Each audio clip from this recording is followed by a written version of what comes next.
every night is like a daze. But oh, I feel embraced. Yes, I know I'm running late. Let's wait just one more day. I know I'm running away from moments. What am I becoming? I guess something's broken.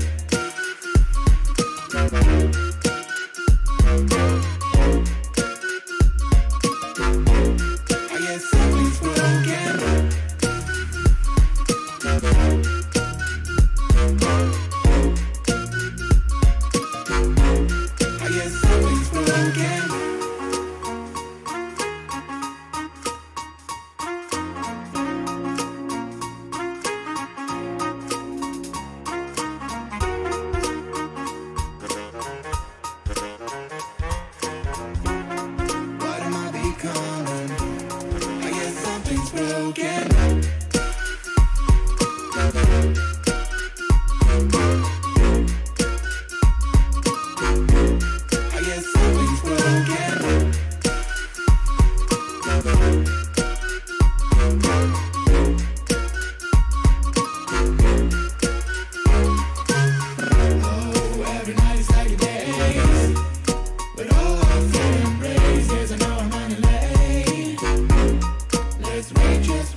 Yeah, I'm feeling stuck, maybe out of luck.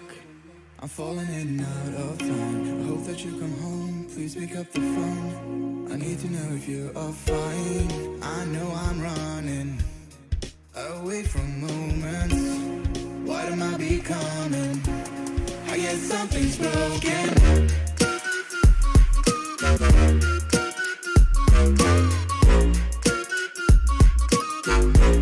I guess something's broken.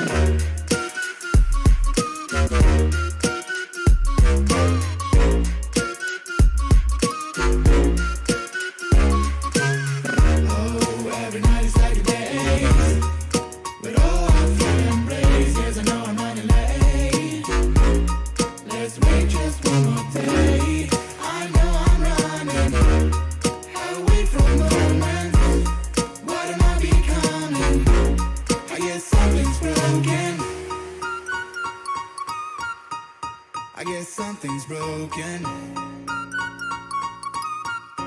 I guess something's broken. I guess something's broken. I guess something's broken.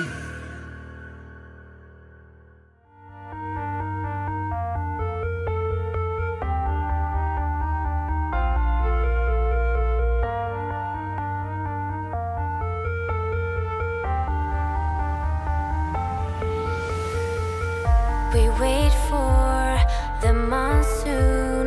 The perfect storm will come soon. The water is rising higher as we turn towards the sky. Naked and breathing, your mouth so close, I feel it. And gravity is pulling me again towards the center. Let the rain fall, come falling down. I just wanna know I can trust you now, 'cause some things are bigger than all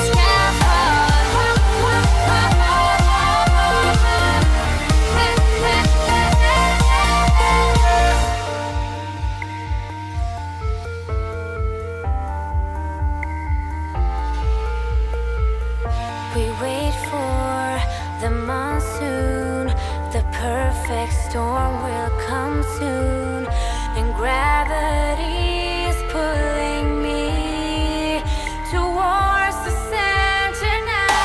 Some things are bigger than all those dreams that sleep inside your finger, on my trigger, waiting for a sign. 'Cause some things are bigger than all those dreams that sleep inside your finger, on my trigger, waiting for a sign. We let the sky, let the sky fall. Let the sky fall.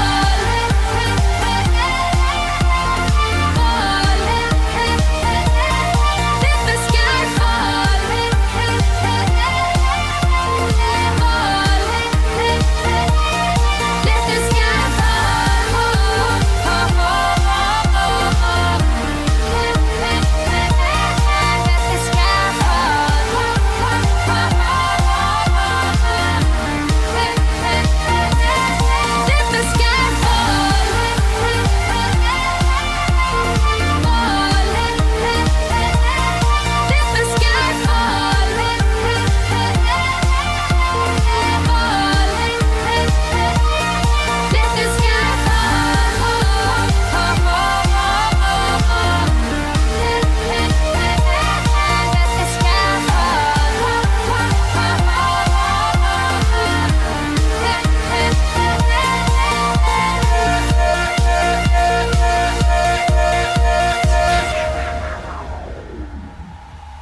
You and I till the end, don't need to pretend. Again and again, we'll stick together.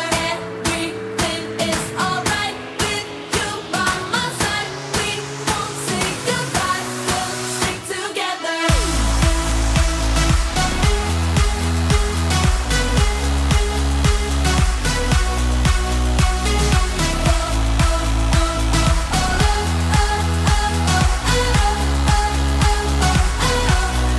Stick together. I can pick you up when you're heading down. When it all just sucks, I'll be your Charlie Brown. You can make me laugh when I wanna cry. In a world gone mad, we're on an all-time high, and it wouldn't be the same without you. We have yet so many stupid things to do. You're the only thing I'm holding on to. Anywhere and anything, I'll be there. You and I till the end, don't need to pretend. Again and again, we'll stick together. Everything is alright with you by my side. We won't say goodbye, we'll stick together.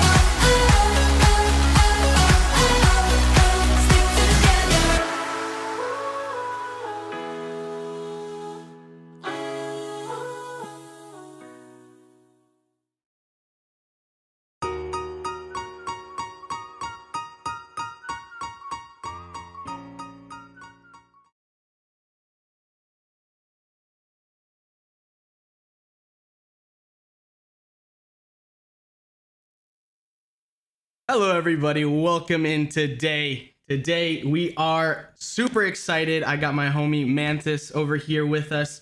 We are, of course, going to see some amazing Critical Ops matches for the Phoenix tournament, brought to you by G Fuel Energy Formula, Critical Force, Mobile Esports, as well as GamerGoo. And I'm super excited to get these matches underway in just a little bit. But yeah, what's up, Mantis? How you doing today? Yeah, I'm doing great, man. Thanks for having me out. And yeah, this is gonna be, a lot of good matches for today. So I thought we'd kind of start off by talking a bit about, the layout of this tournament, how it's gonna work and stuff like that, to let the viewers get an idea of what's going on for today. Yes, So, indeed. all right. So our tournament date, the official starting date was yesterday, but our streams were obviously starting now today. So today on June 4th, that's when the streams actually officially start. We're gonna have matches all through this weekend. We have a total of 64 teams for this tournament. It's split up into like 4 different groups, and we have all 4 regions competing. So this is a multi-region tournament. We've got North America, South America, Europe, and Asian teams all here together in the same tournament. And this is giving me our typical diffuse game mode type, with first to 13 rounds. And we're following a basic bracket system, 5 versus 5, just diffuse, just like any other regular tournament. And our prize, this is the big part. We've got a lot of great prizes. We've got $1,000 in cash, as well as a special Eurasia skin, kind of just like how in Circuit they were giving out their own unique skins. We're going to be getting a special Eurasia skin, so that'll be kind of cool to have for whoever ends up taking those winners. And then we've also, the winners will be getting a special mobile esports emblem. I've seen it myself. I think it's pretty clean. So definitely something that's going to be worth it. And in addition to that, we've got 80,000 in-game credits. Jeez. Yeah, 80,000. That is honestly a lot. That's a lot. I know it's kind of split up between all the players, but that's still really a lot of credits. And then we've got some nice G Fuel products, Gamer Goo products, 500 MES credits. And in addition to that, they will have their record in the Hall of Fame for mobile esports. So a lot of great prizes for this tournament.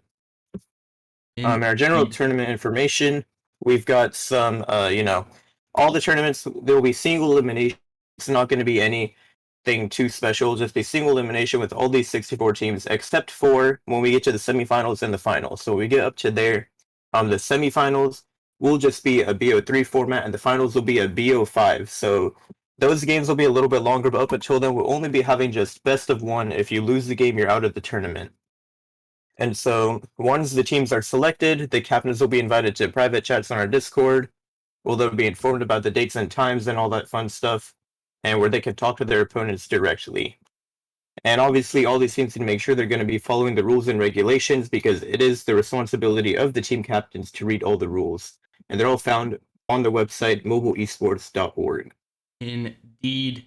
Thank you very much there, Mantis. So I'm just going to be going in depth a little bit more with the tournament prize pool, as well as a few other things in addition to all the information Mantis just provided. So the tournament prizes, of course, winning team will be receiving 600 in cold hard cash and a special U-ratio weapon skin in the game, distributed to 8 players on the team. In addition to that, a fantastic, and I know Mantis, you saw this the other day as well, a very, very cool mobile esports emblem in-game, distributed to the 8 players as well, and 40,000 in-game credits to be divided among their players. In addition to that, we're also going to be having G Fuel starter kits. 5 kits will go to the main players of the team.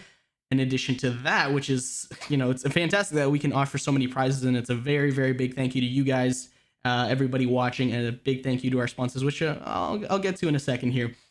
Gamer Goo as well will be giving away, or rather, you'll be winning, if you are a top dog here, 5 bottles to the main players. So 5, 1 per player, and 500 mobile esports credits divided by the 5 main players. In addition, we will be winning, or rather, we will be awarding a record Hall of Fame to the winning team of the Critical Ops Phoenix tournament, brought to you by G Fuel Energy Formula, Critical Force, Mobile Esports, as well as Gamer Goo.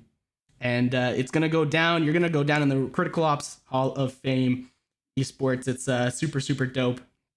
You get the swag, you get the moolah, you get the prizes, and you get just the, you get to say, hey, I won this tournament. I won the Phoenix tournament. So it's super cool.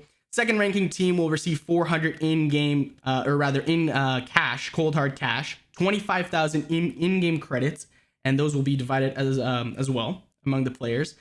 G Fuel starter kits, 5 G Fuel starter kits for the 5 main players, so 1 per player.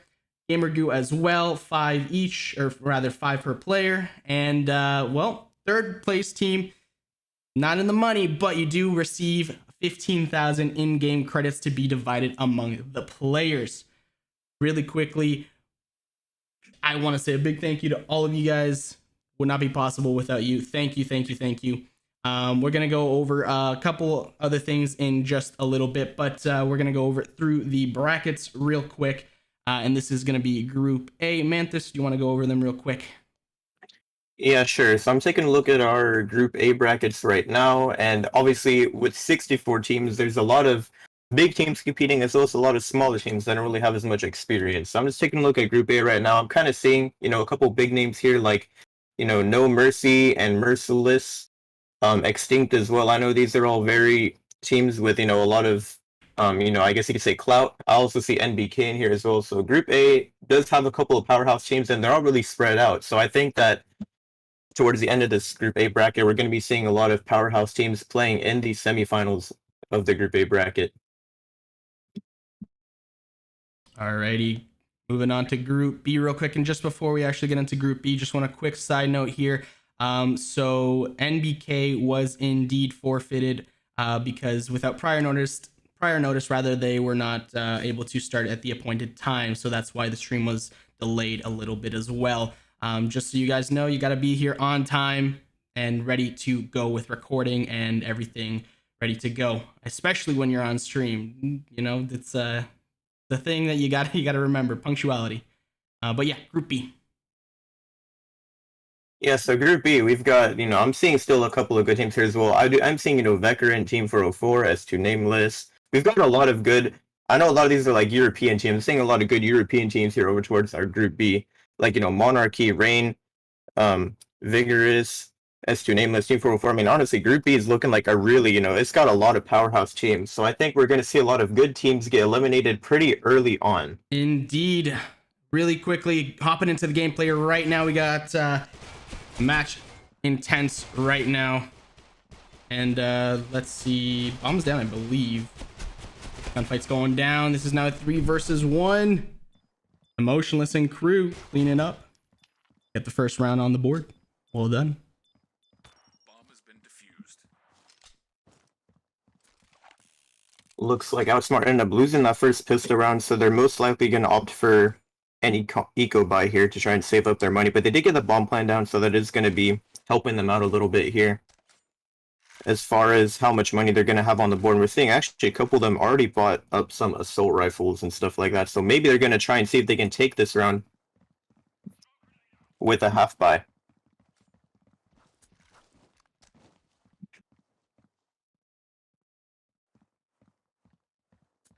A lot of trades coming out over towards the under catwalk area.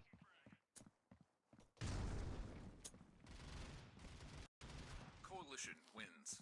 It looks like MKZ ended up getting that round anyways.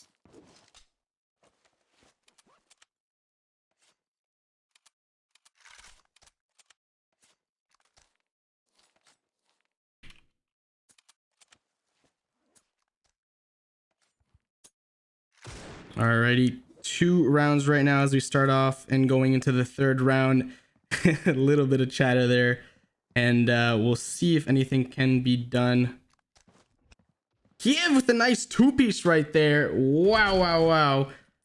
And Emotionless coming up with another one right here. And well, it doesn't matter because Sap decides to push on onto the site and get a nice SMG kill onto Emotionless, making this now a 4 versus 2. Bombs down. And Kiev gets another one. Holy moly. That's, I believe, a 3K for him. And Mr. Oliver going in for the last one. Only one person falls for the side of MKZ right there. Or rather, for the CTs. 3-0 right now. Mercury, homies, MKZ doing nice right there.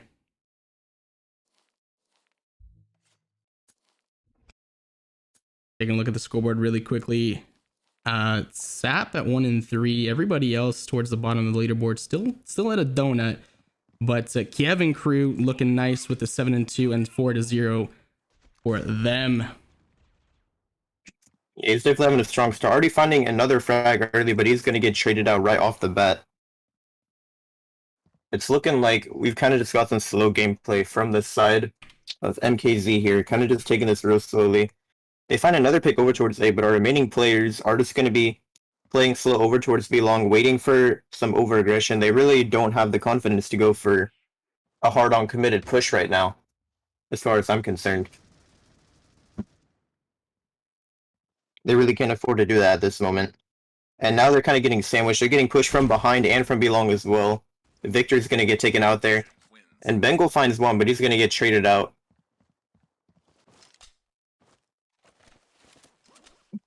And yeah, Mercury in the lead 4-0 right now. This is not looking too hot for MKZ. I'll definitely say that.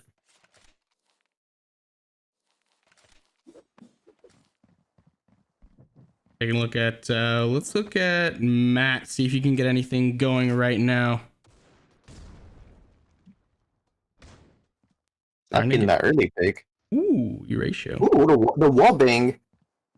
I don't know if you saw that, but he just wall banged him through the stairs there. That was a nice pick with that SG.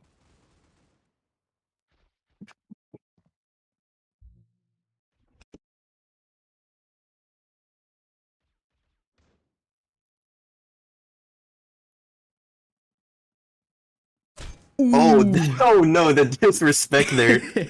He's just gonna get one tapped from behind. Holy I can't lie, I thought Matt was about to do something nice there.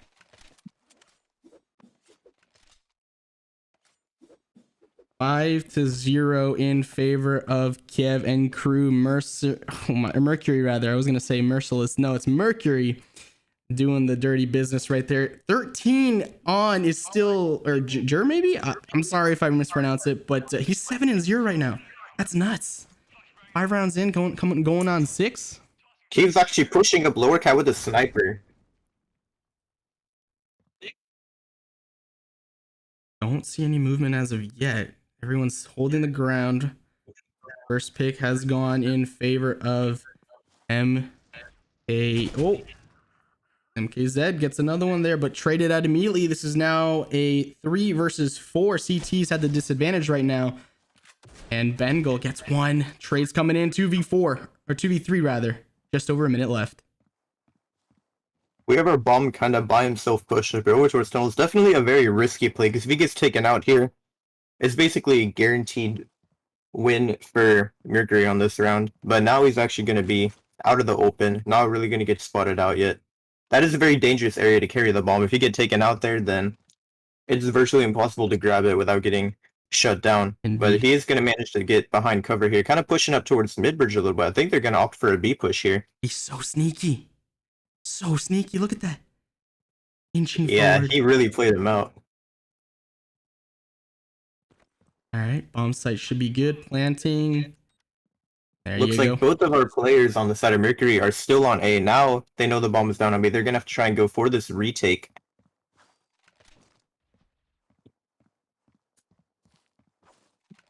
And 13 already finding a pick. Emotionless coming in from behind. He could honestly catch one off guard. He does spot a player be long, but he's going to get taken out through the car, unfortunately.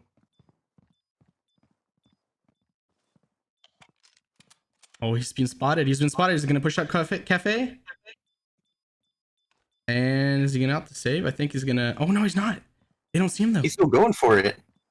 There's no way he has time. I think he's just going for a kill at this point. Yeah. Oh, Yeah, he's he's getting trying to knife him. No way. The disrespect. No, Oh, he did it. He did No, why do you it. have to do that to him? Holy moly. Oh man, He did it to him. He did indeed do it. Do it to him. that trade was definitely worth it. He just saved his gun and got 1500 from that knife kill. Yep. That's it's a pretty penny right there, and a little bit of the disrespect as well. MKZ finally on the board with their first round versus Mercury. 13 is still on a 10-0 streak right now. Homie hasn't died. Arcaz just chilling. Mr. Poppy over here trying to peek out. Nothing yet. Tricks. Okay. 2-piece. Gets a nice. The third. Wolverine. He's ripping out the Wolverine claws, dude. That's all he's doing right now. And now 13 coming in again to try and help him out. Gonna be pre-firing, takes out one of them. And our last player looks like he's AFK, unfortunately. He's gonna get wallbanged there. Taken out. Indeed. Unfortunate, but sometimes it happens, you know, as Jake would say, mommy take his iPhone. But nah, sometimes it happens. Unfortunate, but either way, the match continues.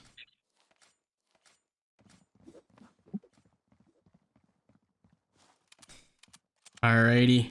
U ratio looking down long, or rather mid here, trying to see if we can get anything on the bridge. Maybe any crossing or anything of the sort. Sap takes that one though. That's going to be on the A bomb side. I think they're over here towards elbow, if I'm not mistaken. And Tricks with a 3-piece again. What is this? This man is so consistent. I gotta stay on. Oh, that's a fourth. What? All right. He just got a 4K. Kiev taking that ace away from him, but that's A-okay. That's a 4K back-to-back, and or actually 3 and then 4 this one. So homie G's going nuts. He's playing out of his mind right now. I don't know what MKZ's doing in terms of trying to combat this man, but we got 3 people that are already hitting double digits on the side of Mercury. That's gonna be very, very tough to play against. And score isn't the entire, you know, the entirety of the match, you know, KD wise. But it certainly does help if it's in your favor.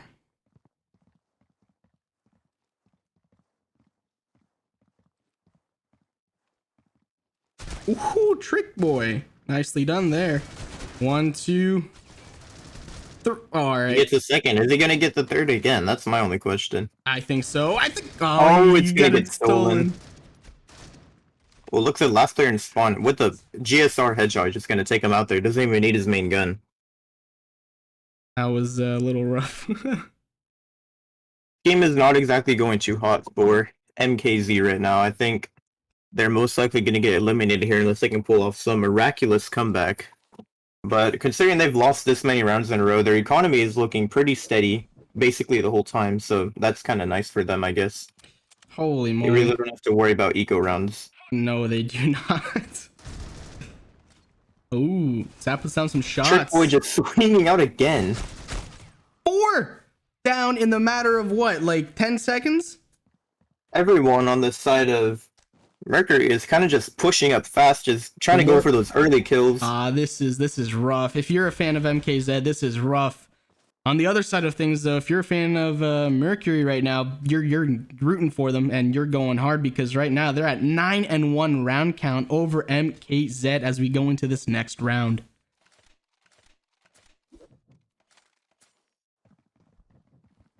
The knife animations, the butterfly knife.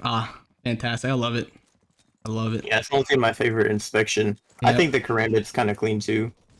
There's a lot of clean animations. Obviously, some are preference, but like overall, especially like you were mentioning, the Karambit and the butterfly knife. Whew. But 3v3, 2v2. Conjure actually gets one there. Or rather, oh, okay. I spoke too soon. It's a 2v1 now. Yeah. Sap left in this difficult situation. Down to a 2v1 already. Yep. He has the no bomb. Kevlar for him, so this is not really an ideal situation. If he gets shot once, that aim punch is probably going to get him killed. So he's going to have to outreact. There's already fallen out with a wallbang.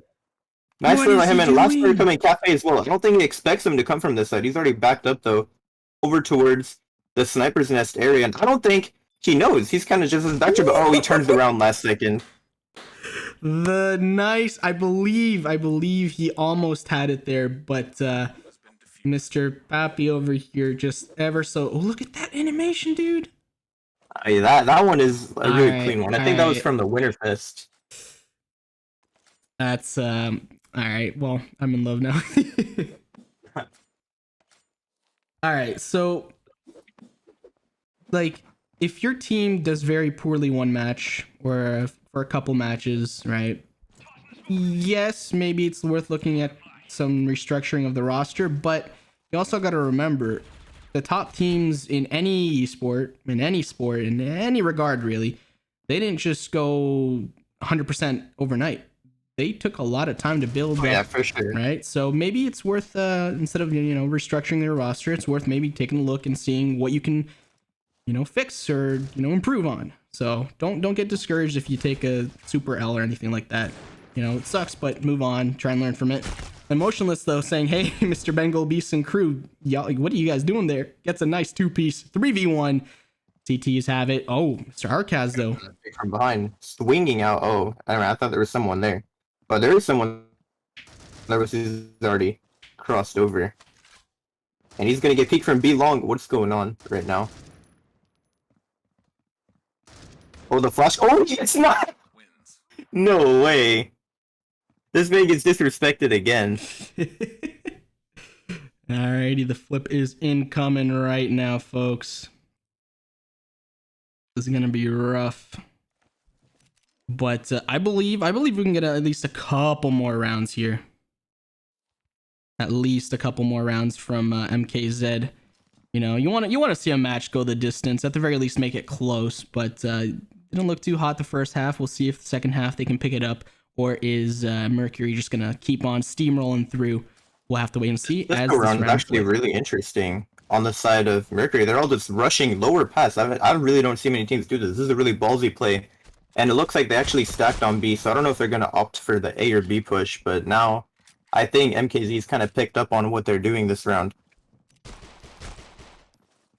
Sap gets taken down. Now They actually have the bomb down. I was gonna say they should be able to get that bomb down, but then, like you mentioned, bomb's not there. But doesn't matter. But doesn't matter. The pistol round goes in favor of, well, you guessed it, Mercury right now. MKZ backs against the wall as they face elimination. Looks like they're forcing whatever they can. We're seeing a couple shotguns, couple Super 90s from the side of MKC. Really gonna try and see if they could just get lucky and hold down their push to the best of their ability. And actually looks like Mercury's going for a hard B push here. And Sap tries to do something with Super 90, but he's just gonna get instantly headshot by Emotionless there. Has no chance at all. Trick Boy finding another frag as well. We see one shotgun pick, but to a 1v4, and this man does not even have a gun, I don't think. He basically is already given up.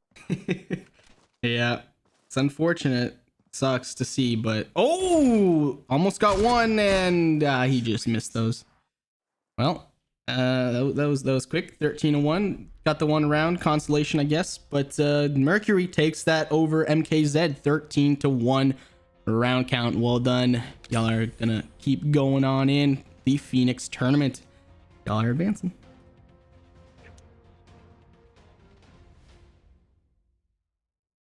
Well done there, folks. That was MKZ versus Mercury. GG's all around, everybody. Well done.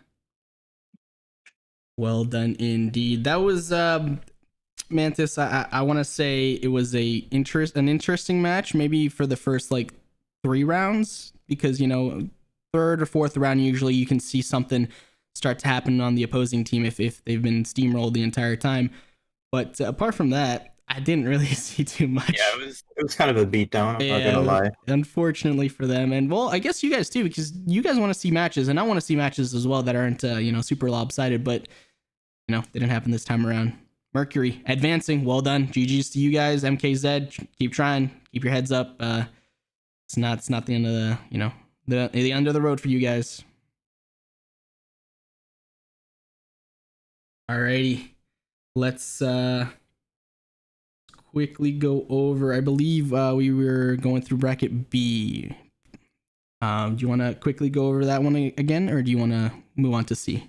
Yeah, we could do that real quick if you want. All right, let's go over to Group B. Yeah, so for Group B, we've got. I was saying that Group B kind of seems like so far like it's kind of a powerhouse bracket. I'm seeing a lot of good European teams in this bracket. You know, we've got like Darkest Nation, Veteran 404, S2 Nameless, Vigorous, Rain, Monarchy. These are all names that, you know, hold a lot of weight in the European scene, and I know for a fact that we're going to be seeing a lot of good teams eliminated early on, which will be, I guess, kind of a disappointment, but you can't always have all the best teams at the end of the tournament. So definitely a lot of powerhouse teams that are stacked up here over towards Group B. But I think that it might give a chance for some other weaker teams to move up in the brackets in these other groups. Indeed. moving along to Group B of the bracket, or rather C of the bracket. Yeah, so Group C, I'm seeing a lot of interesting teams here. I do recognize a couple of North American teams, like we've got Legend, Ivy Militia, Arcane Knights, Versi, Philosophy, Seminole. I actually was not aware that Seminole had made their return, but I guess they're gonna be playing. And then we've also got Destined to Rise and Invasion. So all teams that I recognize in the North America scene. I think we're going to be having a couple of interesting games here. I definitely think that Ivy Militia versus Arcane Knights will be one worth watching. That's going to be a really interesting match to be able to spectate. Indeed. And then moving along to the final group, Group D, of course. Yeah, Group D, we've got also once again a couple of nice teams. We got S2A, Immortals, Unbreakable. We've got King of Hearts and Evil Vision. Evil Vision, kind of like the powerhouse South American team. I'm pretty sure they've won like 2 circuits in a row or something. I might be wrong about that, but I do know that they're a very well-respected South American team, the best South American team in this game right now, and I'm pretty sure they're going to be moving up pretty far in this bracket. They're probably going to be the team that's going to advance out of this if I was going to make a prediction right now. Interesting, juicy predictions as per usual. And you know what's also very juicy as per usual? The amazing sponsors that we have over here at Mobile Esports. They would not make this, or this would not be possible without them. And of course, you in the stream right now watching. Thank you, big thanks to you guys. So we're gonna get to know them a little bit more now. So we're gonna start off with, of course, Critical Force. Critical Force. We've been with, or rather, we've. I think we were the very first ones to run an official Critical Ops tournament, and that was fantastic. That was 4 or 5 years ago, if I'm not mistaken. It was amazing. Back in 2016, 2016 was the first Critical Ops tournament, and of course, Critical Force and Mobile Esports, us over here, we were the ones that were hosting it. They're the team behind Critical Ops, if you guys didn't know, which I don't know, maybe the 3 under a rock. They've done a wonderful job making Critical Ops the ultimate esport in the mobile scene. And you can visit them, of course, at criticalforce.fi if you want to know more about them. G Fuel as well. Homies have been with us for a while now. It's been a long time. I've been chugging G Fuel ever since, I think, 2014 Peach Mango. Shout out to the homies that know about Peach Mango. Anyway, so G Fuel is our longtime partner and is considered to be one of the most influential companies in the gaming industry. And boy, if you've seen anything gaming related, I guarantee you've seen G Fuel out there as well. So their products are designed to energize gamers and non-gamers alike with their sugar-free, delicious G Fuel drink. You can visit them at gfuel.com, and don't forget to use our code esportsmole for 10% off your order at gfuel.com. That code again is esportsmole for 10% off your order at gfuel.com. That code does periodically go to 30%, so test your luck and see, or you can stay tuned with our notifications and social media to see when our code goes up to 30%, and with the occasional 40% as well. But and then we got a couple more over here. Surfshark VPN, of course. VPN. You want to stay, you want to stay a little bit safer on the web. Usually, VPN will do it for you. They're our latest sponsor and is an award-winning secure VPN provider that is unique in the VPN industry.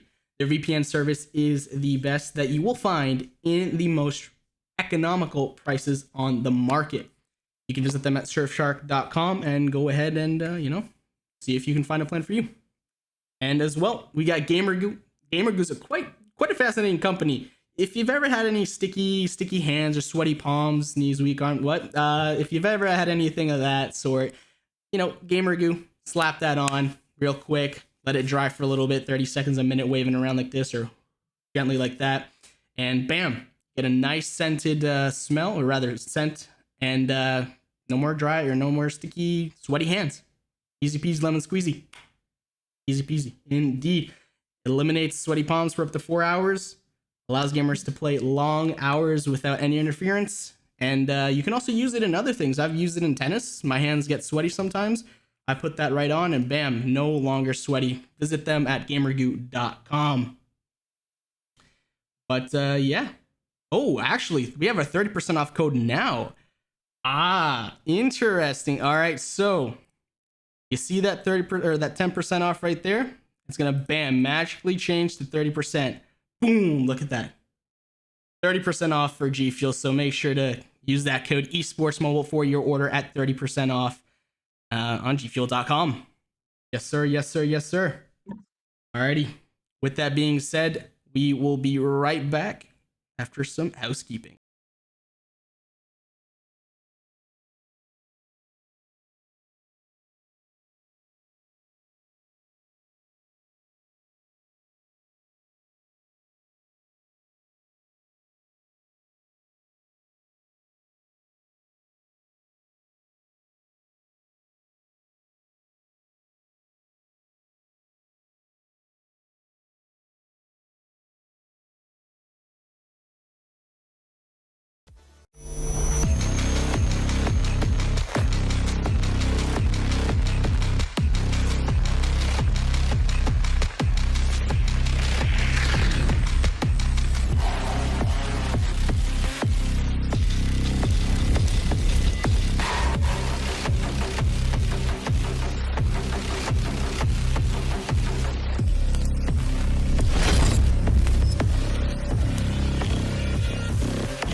What's going on, Mobile Esports fans? That's right, we got something special for you. That's right, Code Esports Mobile will get you 30% off anything on gfuel.com. Whether you're looking to pick up a brand new flavor or restock an old favorite, get a new shaker, pick up a hat, maybe a shirt, or even some energy crystals to pop, it does not matter because Code Esports Mobile will get you 30% off anything on gfuel.com.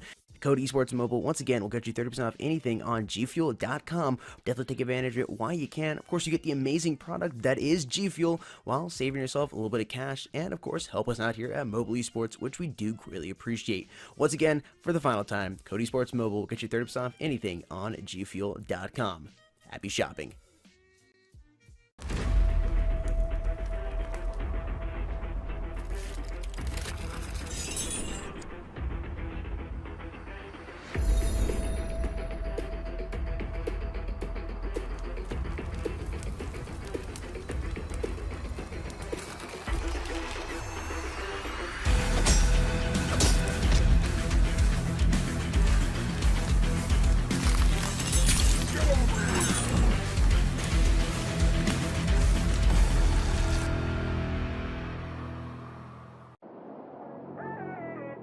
Welcome back, everybody. Yo, yo, yo. How you guys doing? Thank you for tuning in. Match one was a little bit of a stomping, if you want to call it that.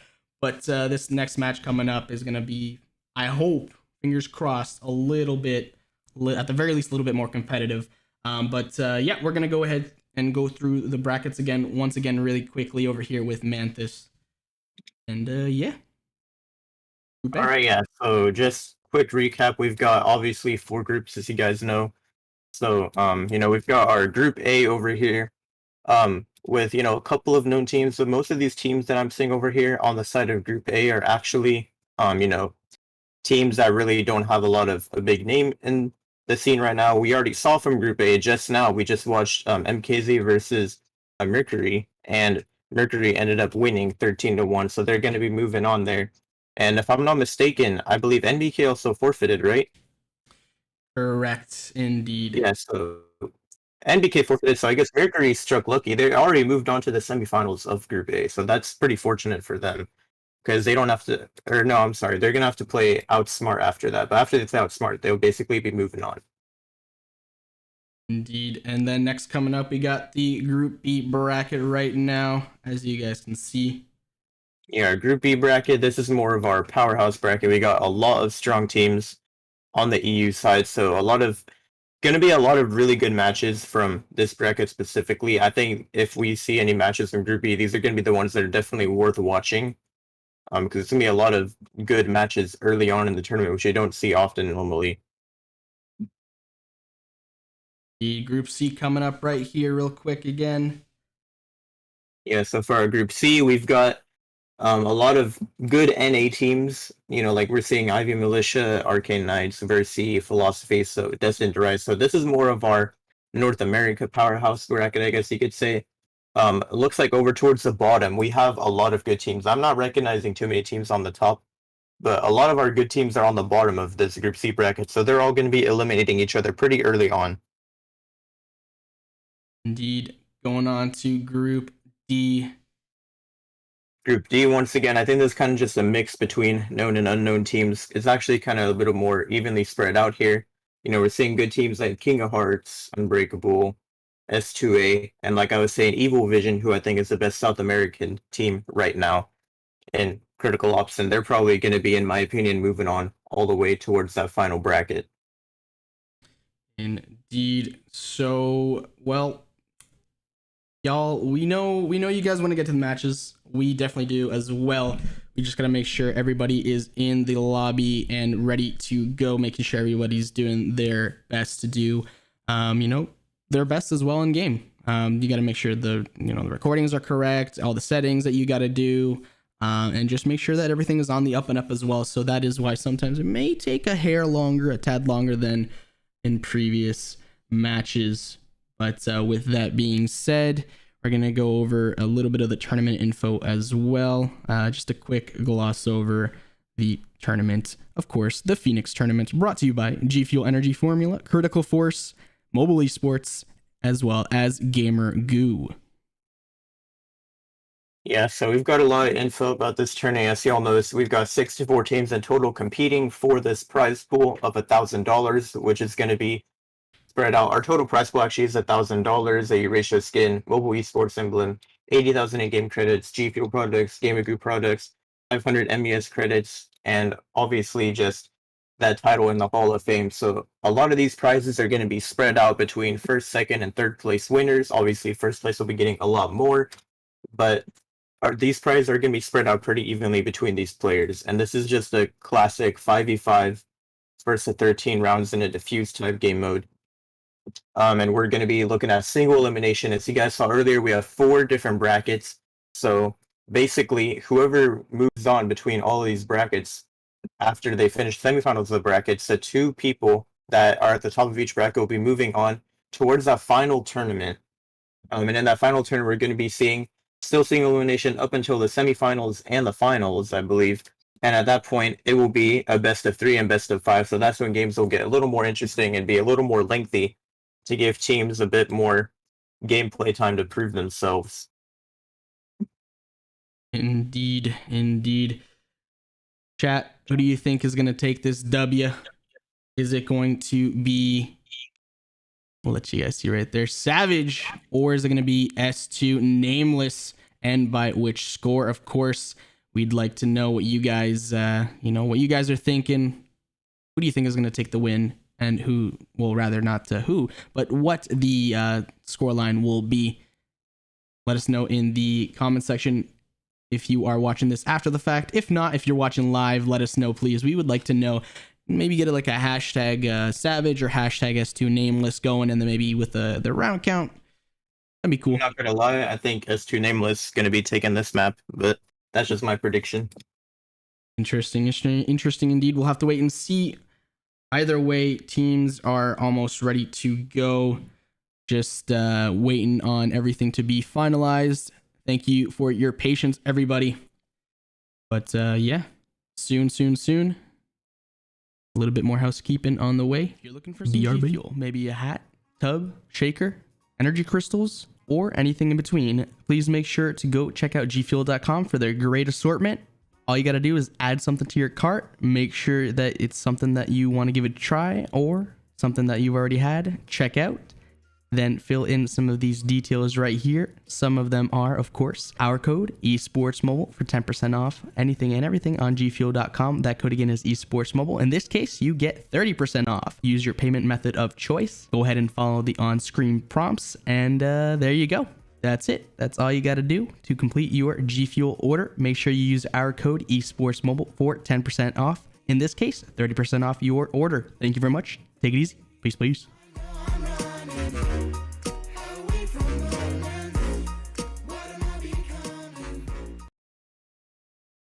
Alrighty, everybody, really quickly want to let you guys know of the stream schedule that we've got going on right now. So this is what we're trying to keep on track, of course. You know, teams sometimes, it happens.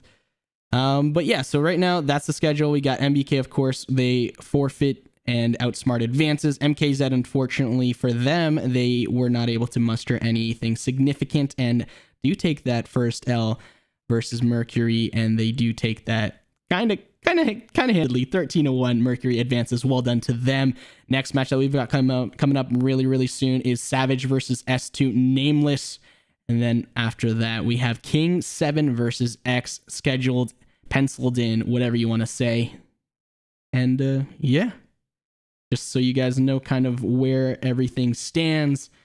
Super excited to get these matches underway for the Critical Ops Phoenix tournament, brought to you by G Fuel Energy Formula, Critical Force, Mobile Esports, as well as Gamer Goo. Indeed, everybody. Chat, how you guys doing? How you guys doing today? I am doing fantastic and super, excited.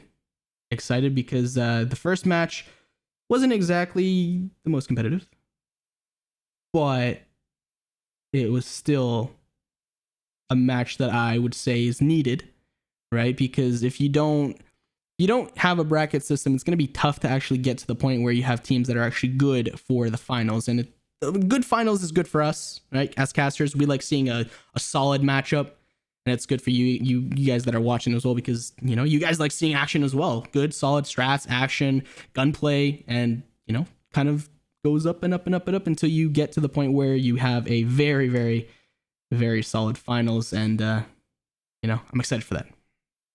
Very excited indeed. Chat, how you guys doing? Like I mentioned, what are your predictions? Savage or, well, what do you guys think?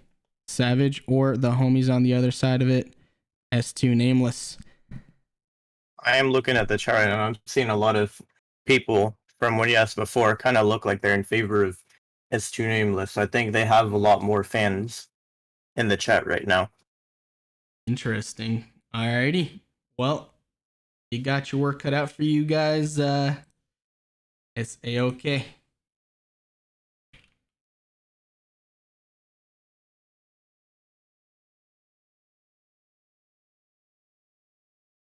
Alrighty. Soon, I believe we shall be ready to go. Just waiting on some teammates for both sides. Then we will be ready to go. Like I mentioned, thank you for tuning in and sticking with us. I know sometimes the matches don't exactly go back to back, but that's our goal, that's our intention, and that's we have to go through. Sometimes we got to wait for teams, and of course there are parameters set in place to minimize delay, but it happens. It happens in any production, so unfortunate, but it happens. Cortez, what's up? I see you in chat. How you doing today? How you doing? Mr. Center, Mr. TK Center, what's up? How you doing? Improvings, I see you there. How are you doing today? Thank you for tuning in. Umbrella says S2 Nameless. Interesting. Alrighty. Illis, I believe that's how you pronounce it. Hello, thank you for tuning in. Brian says S2 as well. Yeah, completely correct, man. Since they seem to be following suit with the S2 Nameless. Haven't really seen too many. I think I've seen a couple Savage, but not too many. We're gonna have to wait and see though which team is ultimately the victor of this best of one matchup. One Claw, what's up? Thank you very much for tuning in. Teams are almost ready, folks. I think they're discussing how many gigs an iPad should have. Oh, speaking of, have you seen the new iPad? Actually, I didn't really see much about it. No? Okay. Well, it's nice. It's nice. Bottom line, it's a decent upgrade if you haven't upgraded for a couple years. But actually, by decent, I mean really good upgrade. But if you have, then maybe not. Especially if you've upgraded recently, maybe like 2019 or 2020. Probably not worth it unless you're gaming critical ops. Then of course every little bit of performance, will help you in the sense that it's top of the line. You want the best gear. Best thing to do is try and upgrade. But of course that doesn't mean that you need the best of the best gear, right? You got to use your mind. Your mind is the most powerful tool at your disposal. You got to use it wisely. Indeed. Personally, myself, I'm still rocking a 2017 iPad, which, I mean, so far I don't really have much performance issues with it, so I don't think I'm gonna be upgrading anytime soon. Exactly. If the old saying, if it ain't broke, don't fix it, right? But Yep. yeah, that's actually quite cool. Running COps, critical ops, no performance issues in hardware that's a couple years old. That's fantastic. I love it. And well, chat, I know you guys love critical ops as well, and we're going to be getting into this match right now. Savage versus S2 Nameless in a very short amount of time. We are almost ready. We do have most of the players in here. We are waiting for just a handful, basically just one or two. But apart from that, almost good to go. Cortez, hello.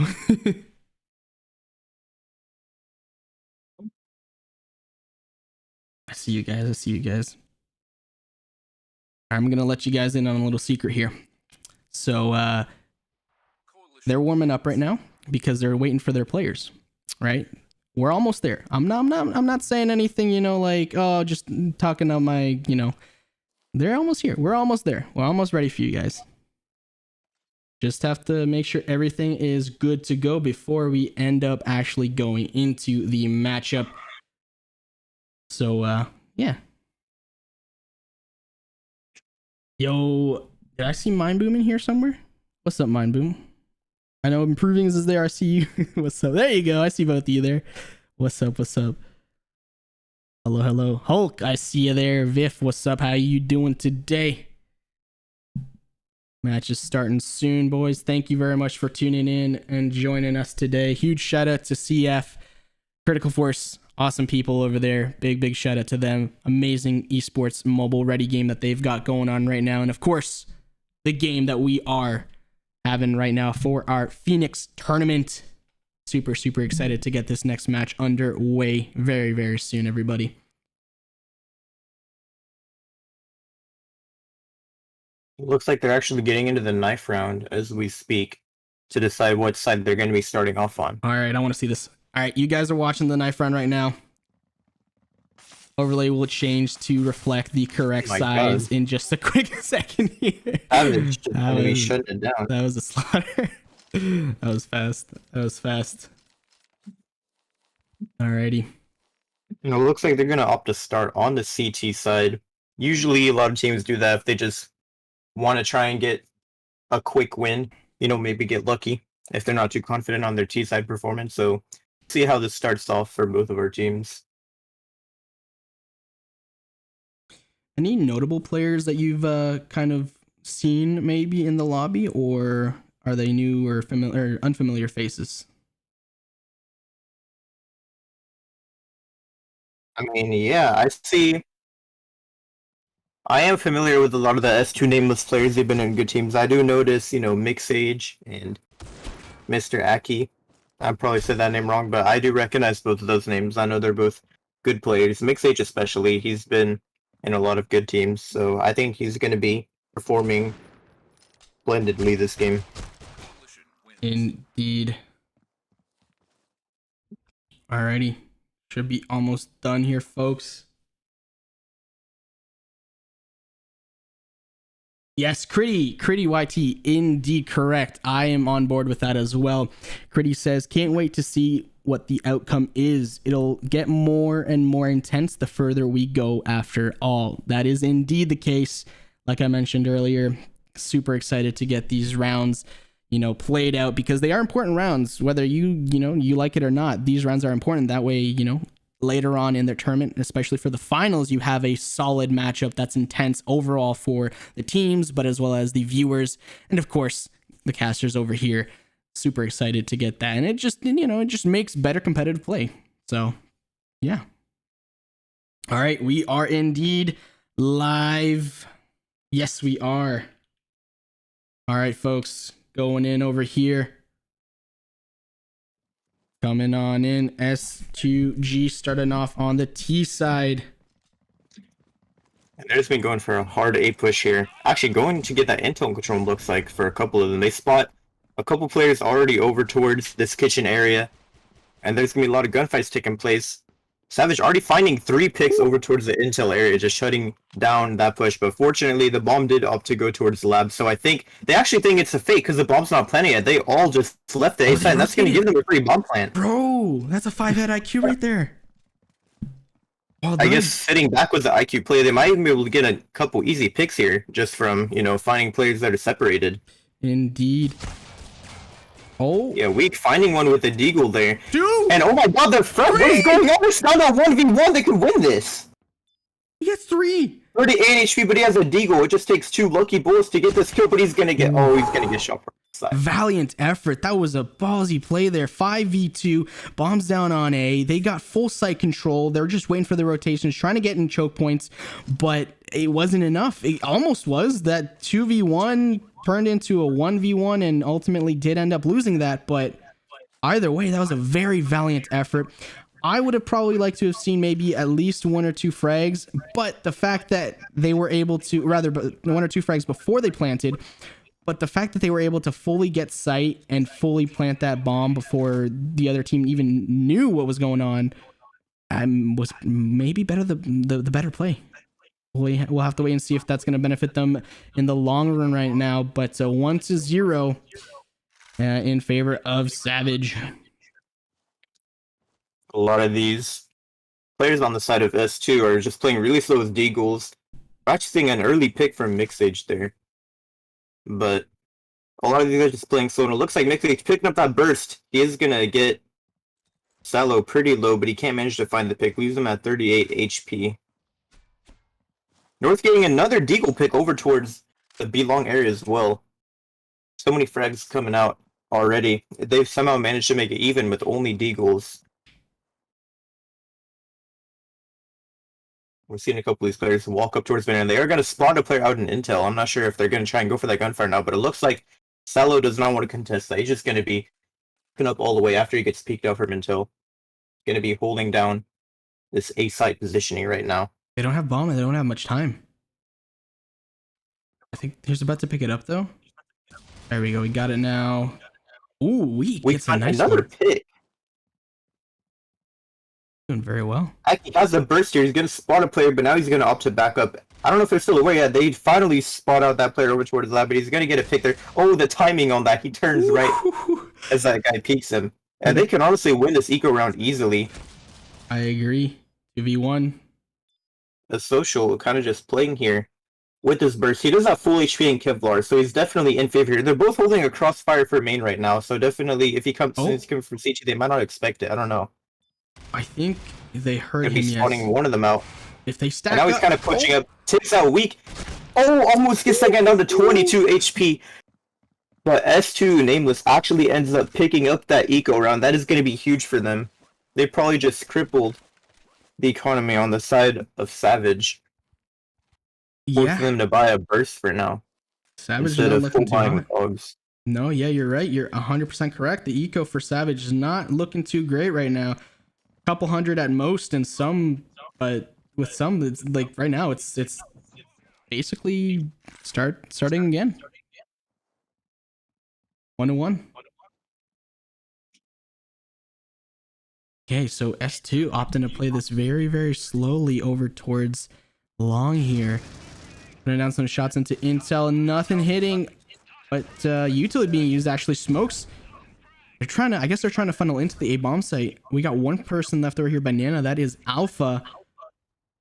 And trying to hold angles to see if you can get any picks. A social rather is also there with a deagle. Nothing with him going on right now. As I say that, Aki takes an L right there. Just under a minute left. 4v3. Alpha picks off a social, as a social was not ready with that deagle there. He thought he was, but was not. Oh, Intel spotted. Shots being fired outside of Intel, and one going down. That's actually Alpha. And Alpha and crew take the L as Mr. Lick doing the dirty business right there. The peaks were nice and crisp. The shots were even better. And, well, Savage, 2-1 right now, round count in favor of Savage. S2, not too shabby KD-wise. Very, very similar, but, you know, round count still going in favor of Savage. Yeah, it looks like S2 is opting for another eco round again. Even though they do have a decent amount of money, they're going to just opt to save it and buy deagles because they know they're capable of doing work with them. They're going for a hard B push here, just going to try and tap some people off the Heglish, but this might be a little difficult for them. So many picks coming out, all the nades north actually gets a frag kill. What But that was just happened? a beatdown. That was just a beatdown on B side. Not really much that could happen there. That was a slaughter, man. You had a couple go in favor of S2, but everything else, Savage is like, hey, go away. I will tell you that when you've got a gun like that with high recoil, it's pretty hard to, you know, just hard push onto a site with only head glitches and expect to do something. But now they've got their guns. They're going for 3 people swinging mid early on, gonna try and take out that mid-right player. Already finding a pick on the Lick there. And Mixage getting another one as well. They've already taken out 2 players, and I think they're going to opt to just rotate towards A. They've taken out the A player, and they know the remaining guys are on B.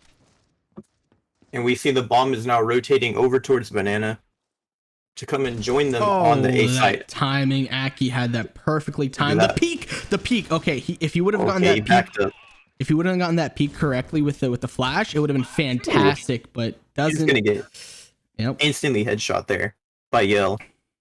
Now it's down to a 4v2. I'm not sure if they can pull off the retake.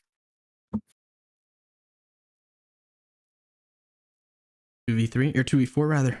CT's down 2 players. It's looking like they're just opting to save these guns instead of going for this. Probably a smart play considering how much money they have. Indeed. Saving should be the way to go this round for them, and I do believe that is the case. That being said, doesn't stop the T's from going around hunting. Doesn't matter. We're just gonna go and take out one of them, and our last player is on B side. He's gonna get taken out by Mixage. No saving for you guys. That's what S2 just said to Savage. Savage tried and failed. 3-2 round count in favor of Savage. Still, taking a quick look at the scoreboard, 6-4 for both top players on each team respectively, and very similar all the way trickling down the scoreboard. This is a much closer match that we're seeing right now as compared to the previous one. That being said, still fairly early on, so something could happen. One team could pull away. Alpha gets out-peaked right there, but we got some shots, but still doesn't matter. Shoddy comes in play. Super 90 is going to be in favor for that close-up angle. Indeed. That's and it looks like we got him backstabbing from Intel, and he's going to... doesn't get the pick. Doesn't get any? I thought he was going to do some work there, but he's going to get shut down. Someone gets tagged, though. So that's, at least there's that, but still. Bombs down, 3v1, bombs down on A, and take a look at a social. Our last player over towards the wood area, going to be slowly peeking out on these Intel head glitches. I'm not sure if he's aware that they've got a player already push up into CT. I think he's going to be trying to clear that out right now. I don't know if he's going to even go for this or try to save again. I don't think so. I think he's going to save. The question is, will S2 just push up and prevent that save once again? They seem to be playing a little bit more passively here. Slightly... Oh, maybe you got some intel or just pre-firing? Yeah, okay. All right, I was going to say throughout the entire round, they're going to be playing a little bit more passively, but as I say that, they're actually opting to move out. I think they think he's in spawn. Yeah, I think so. I don't think they have any idea as to where he actually is. They're about social to be peeking out here. This could be ballsy. Oh, I thought he was a dead man there for a second. I can't even lie. That was absolute timing to the max right there. All tied up, folks. 3-3.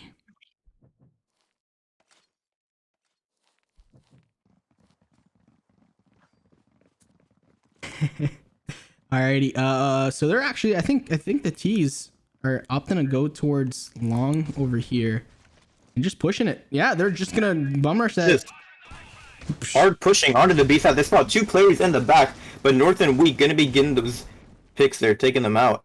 Ooh. And they Aki with a 2-piece there at the end, just taking out those Van Hall players as well. Wow. That was a fast speed push by S2. I thought they were gonna get punished for that aggressive play, but hey, nah. They didn't have the setup. The CTs did not have the correct setup and or the trades for that. Therefore, the aggressive play, the switch up, worked. Yeah, and that's a good read on the S2 side. If if you see that you want to change up the pace, sometimes it works. And look at that 4 or 5 nades going into A. The nades only gets that player down to 71 HP, but it's still gonna do some damage. He's gonna be backing up into this corner now and just waiting for them to try and cross over towards the lab area. This man, surely he's about to be a dead man. There's no way they think it's fair. Yeah, he's gonna get pre-fired. And the pick is coming in. Aki finding 2. The flick! Oh my! Flick. Bomb has been planted. Yo, that was And another disrespectful one. with Social getting 2 there. And he's gonna be backing up all the way. You're supposed to player towards CT, but he's only 21 HP. He's gonna opt to try and save, I think. Oh, that's Mixage a getting a little 3? too aggressive. All right. Well, he took down 3, so not the end of the world there, but still, that's once he got 1, the flick, you're like, oh damn, that was nice. The second one, okay, keep going. The Might not third have won one, the round, but he definitely did damage their economy a little bit. Indeed. Got to manage your eco well and learn to manage it as best as possible throughout the entirety of the match, not just when you have cash. So, good way of kind of doing that is remembering that the cash that you have is your team's cash. I know some teams, especially in lower level, lower elo, etc., they tend to say, "Oh, buy yourself, get your own whatever weapon, whatever." Think of it as your team's cash. So buy for other teammates if needed. All right, that's a 3-piece, I believe. Krev? He did. I was a 2 actually, 2? I think, Okay. but he did find a couple picks there. He took down most of those A players, but now Aki gonna be taking out this player inside vents, and they spawn 1 more on B side, but he's gonna get taken out there when he tries to peek out from the vent side. And Weak, our last player left, spots 1 on the back head glitch. I think he's gonna try and go for a cheeky 1-tap here. I don't know if they're gonna give it to him though. The nade coming out actually trying to do some damage. All 3 players basically in a good position to peek him, so I don't know if he's gonna try and make the 1-tap onto that side. He's gonna be flashing Van Hall, tries to jiggle peek it, but unfortunately Q-Riv has already pushed up. He's gonna take him out there. It's amazing the difference in competitive play as compared to even a couple months ago, but mainly a couple years ago, where Critical Ops started off in terms of the mobile, the scene, the esports scene. Seeing it now, the contrast, the strats have evolved, right? The map knowledge, the map awareness, timings, all of that sort. In addition to that, just kind of the gameplay that's evolved. Like you mentioned, jiggle peeking wasn't really a thing in the Critical Ops side of things, as far as I remember a couple years ago. And it just shows that teams are taking the entirety of the esports I think scene more when this game first competitively. came out, a lot of people would treat the game pretty similar to Oh, I don't know how to put it. A lot of people, they used to treat this game kind of I guess you could say CSGO, playing a lot slower, but I think they eventually realized that, the movement in this game is completely different. It really opts for, fast pushes, and there's a whole lot of peekers advantage. So I think once players started picking up on that, that really changed up the meta of this game. Everyone's on equal terms. It's just the way you utilize the entire tool set and everything that you've got going on. But Exactly, and Yale just finds a 3-piece there, Bro.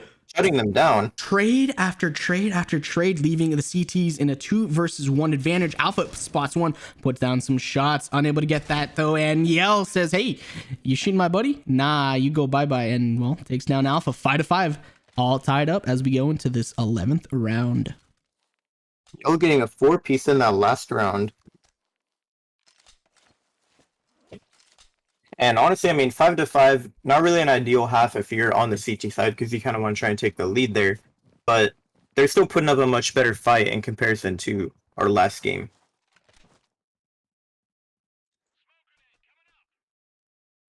think North is gonna just be playing the lurker role over here towards long. Nothing so far. Actually, 4 players in opposition right here for the CTs on B bomb site. But it seems as if maybe they're going around trying to hit towards A, maybe? Bomb's still kind of indecisive. I don't know.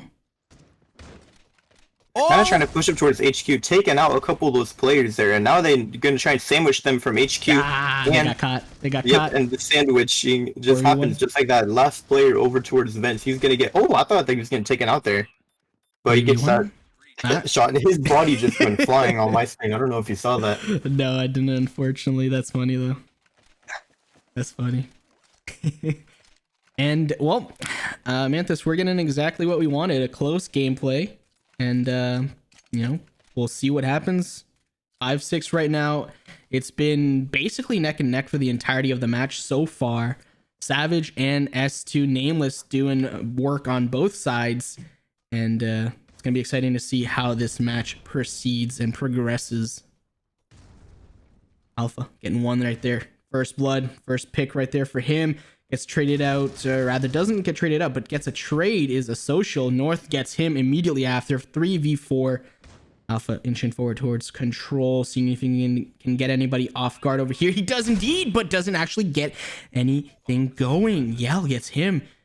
And all right, I don't know what you were doing there, homie, jumping out like that. Or I don't know, maybe it was just an animation, but it looked cool. 2v2. Spawning one over towards vents. Now it's down 2v1. Our last player over towards Belong actually going to be taking out one of them. He's going to stick it. Is he going to get it? Oh, no. He's going to get shut down. Oh, he was like 0.1 seconds away. That was I really nuts. thought he was going to pull that off. I did indeed. That was nuts. That was very close. That was an intense half, folks. Coming into this next half, we're going to wait and see if 7-5 is enough of a lead for either team to, you know, do anything with.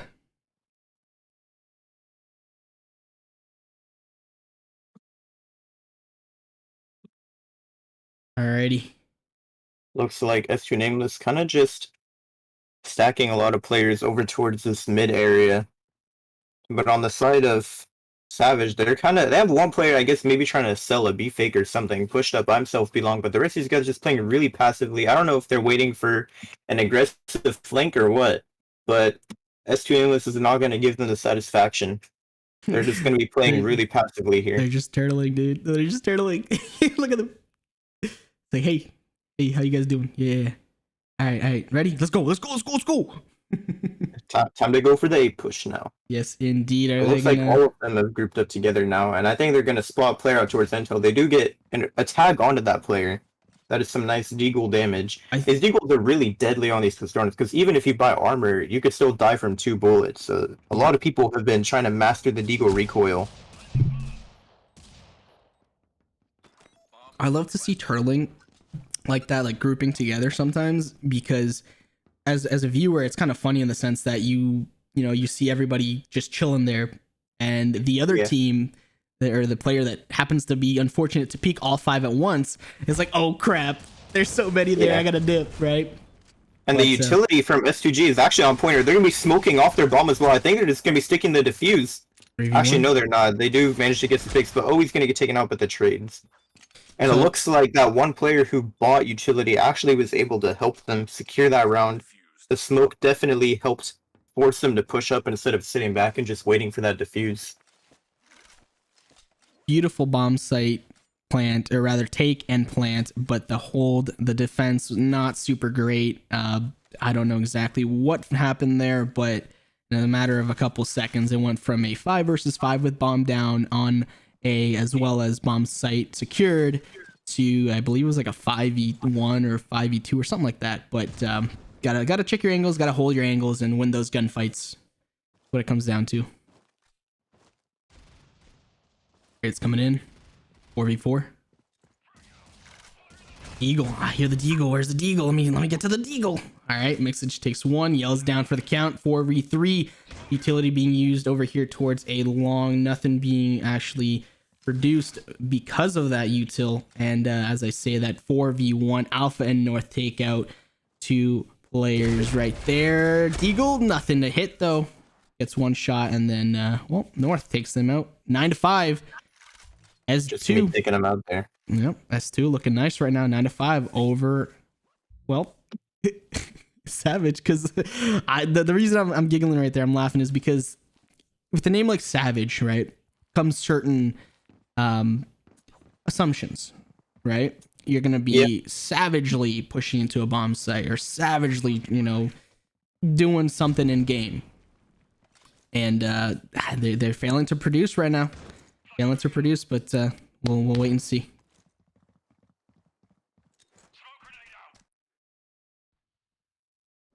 Again, with turtling. They're A lot of players kind of just grouped up here. I don't know if they're trying to sell a fake or what. They really played the stupid. So actually, looks like they're crossing Ben Hall or other players on the opposite side of the map. Maybe they're going to try and sandwich our intel or lab players by getting that vent hall control. North is just hiding out inside the vents on the CT side. So I don't know if he's aware that they're trying to cross over. But it looks like they actually backed up. So this is interesting. So so they're treating smokes as a wall, which, yes, I understand, but sometimes if you push them, you may be able to catch the other team off guard. And what I mean, okay, well, he's just gonna get that 3-piece there and shut them down completely. Each performance by him. And now Yell, our last player alive, and this man, he's literally hiding in T-spawn. This man has reverted to just camping out in spawn. Fair. I haven't seen this happen in a while. Fair. You gotta save, so, I understand. He's gonna be looking up some Critical Ops gameplays and tournaments on the computers right there, as you can see, mobilesports.org, just looking that up real quick to see the brackets and everything going on with the Phoenix tournament. Reading the monthly issue of Critical Ops News. But what I was saying earlier is that if you treat smokes as walls 100% of the time, sometimes you can get punished for that. Someone can push up, right? Stewie. And then other times you can possibly reap the benefits if you end up pushing up. Right there were like 3 people along, and 2 of them were actually just chilling towards the back, not exactly sure if they were going to push or commit to A or whatnot. There was only really one player that was there, and that player had the bomb. And he was inching forward, back and forth. So if you can get that kill, or at the very least get intel, push in and push back, or pull back out, it's a possibility. It's don't get me wrong, it's not exactly an easy play, and it's not exactly always going to be rewarding, but at the very least, switching it up once in a while could reap the benefits. Indeed, and it looks like Savage finally mixing up, going for a hard B push here. But North's just holding down this head glitch, finding 2 pick spots, another nade towards Sand. Gonna be swinging out a little bit to try and find that pick maybe.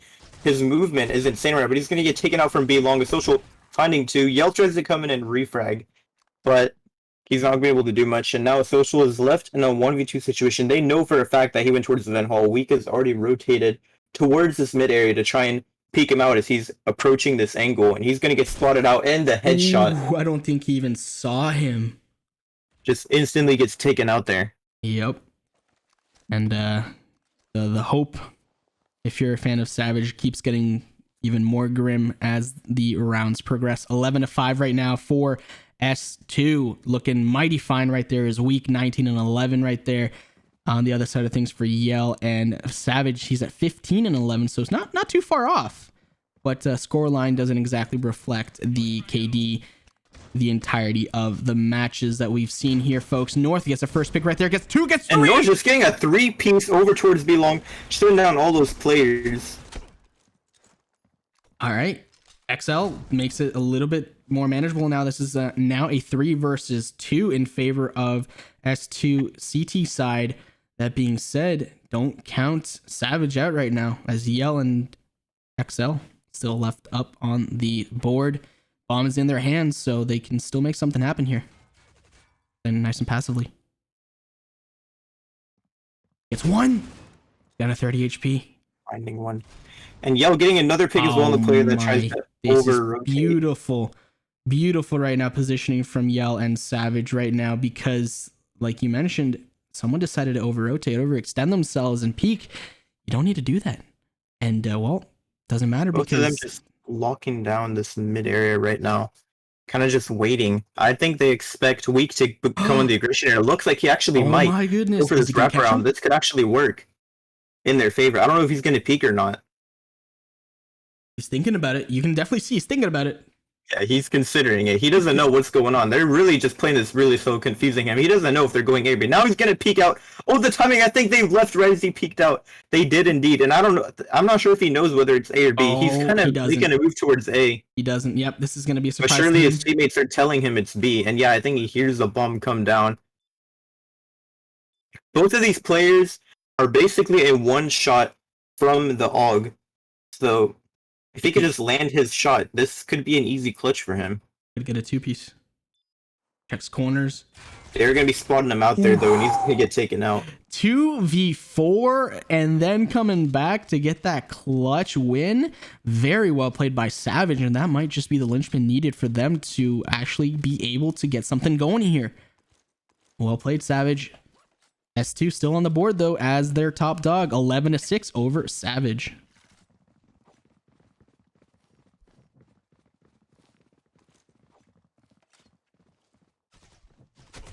This man weak. He's just peeking out into banana, trying to get those early picks once again. We saw him get a 3-piece earlier, but he's gonna get naded out. Nade's coming out towards the lab. That was a perfect grenade. Oh. 4v4. And a couple of our S2 players have over-rotated A, but it looks like on the side of Savage, they just all backed out immediately after finding that pick. They're gonna be going for a hard beat now. Flashes and smokes coming out on the site. And North's getting one with a shotgun. The shoddy wallbang again. Oh my goodness gracious me. This is spelling disaster for the T side. They do have bomb though, but it doesn't matter. Doesn't matter if they can't play. Oh no. He's all alone now once again. He's going to be backing up towards B long here. Maybe hoping for someone to take out all three of these players over towards the mid. Does have on the full side HP, of S2 Nameless. So could do something, but he's going to have to face him in a 1v1 scenario in most instances in order to, you know, have some sort of real opportunity to clutch this. A lot of our players on the side of S2 Nameless are really spread around. Actually, they left B side completely open. He is kind of pushed up towards the vent hole here, so he could easily flank Yell if he plays his timings out right. I'm not sure if he's aware that he's on B site. I don't think he knows. But now he's going to hear the bomb coming down. The bomb's going to get planted. Yep. He's going to get taken out. But in those scenarios, that bomb thing will help out their economy. Yeah. It's tough in this scenario where it's like a 3v1. Even if you get bombed down, odds are they're going to be able to take the site, and you're not going to be able to stop them, right? So if you had a little bit more time, maybe try and get a pick, make it a little bit more manageable. But unfortunately for him, he was very, very, very, you know, back against the wall, and he had to kind of plan it there because the other team wasn't peeking. So he's like, well, I'd rather try and get the bomb down, get a little bit of cash, you know, and have an opportunity. And didn't work out for him. Match point right now in favor of S2. 20 bomb has been broken as weak. 20 kills. Actually, two players have 20 kills right there. 20 frags on the board. 4v3 North Alpha. Trades coming in. Slaughterfest 2v2. B bomb site. Oh my god! And finding a third as well, but we comes in from behind and he's just gonna shut them down. Oh no. That was nuts. It looked like a tornado had hit the B site there, as all I saw was 2-3 players just whipping around, going around, and just annihilating everybody in their path. But unfortunately for the side of Savage, unable to produce the win. Congratulations, S2 Nameless. You guys are advancing. Well done. GG's, everybody. Good job all around. GG's. You guys saw there, S2 taking that W over Savage. Looks like a lot of the chat was correct about their predictions. Indeed. Well done, well done. That was a good match, though. That was a good match. Definitely had some gripping moments, some 3 pieces, and I think a handful of quads, maybe, if I'm not mistaken. I could be wrong though. But either way, that was a infinitely better match than the previous one that we saw. Well done, everybody.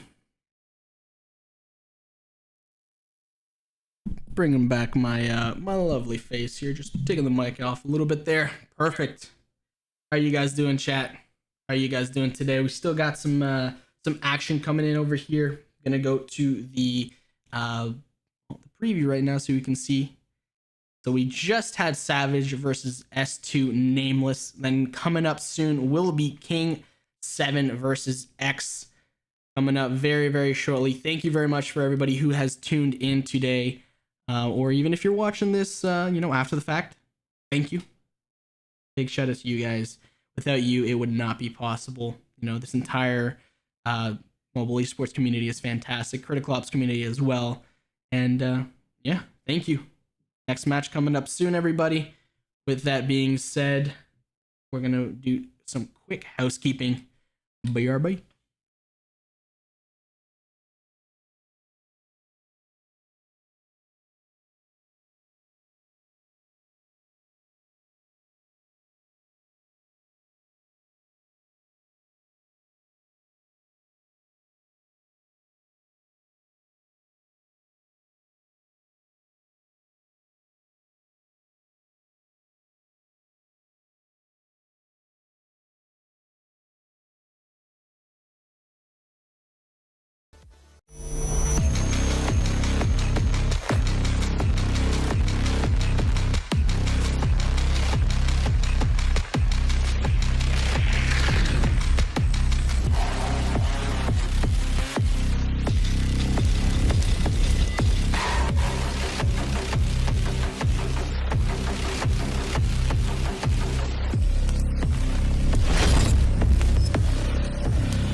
What's going on, mobile esports fans? That's right, we got something special for you. That's right, Code Esports Mobile will get you 30% off anything on gfuel.com. Whether you're looking to pick up a brand new flavor or restock an old favorite, get a new shaker, pick up a hat, maybe a shirt, or even some energy crystals to pop, it does not matter because Code Esports Mobile will get you 30% off anything on gfuel.com. Code Esports Mobile, once again, will get you 30% off anything on gfuel.com. Definitely take advantage of it while you can. Of course, you get the amazing product that is G Fuel while saving yourself a little bit of cash. And, of course, help us out here at Mobile Esports, which we do greatly appreciate. Once again, for the final time, Code Esports Mobile will get you 30% off anything on gfuel.com. Happy shopping.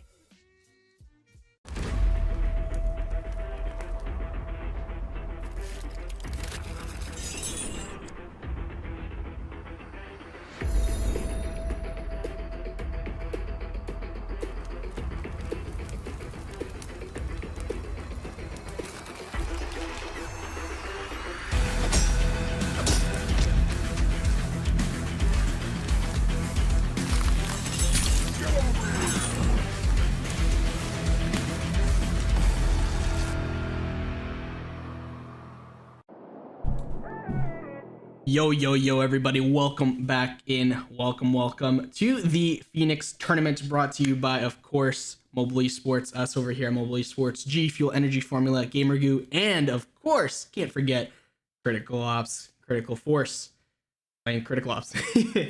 But, awesome people all around. Thank you for tuning in as well, you guys. And I mentioned this a couple times already. Thank you. Community is awesome.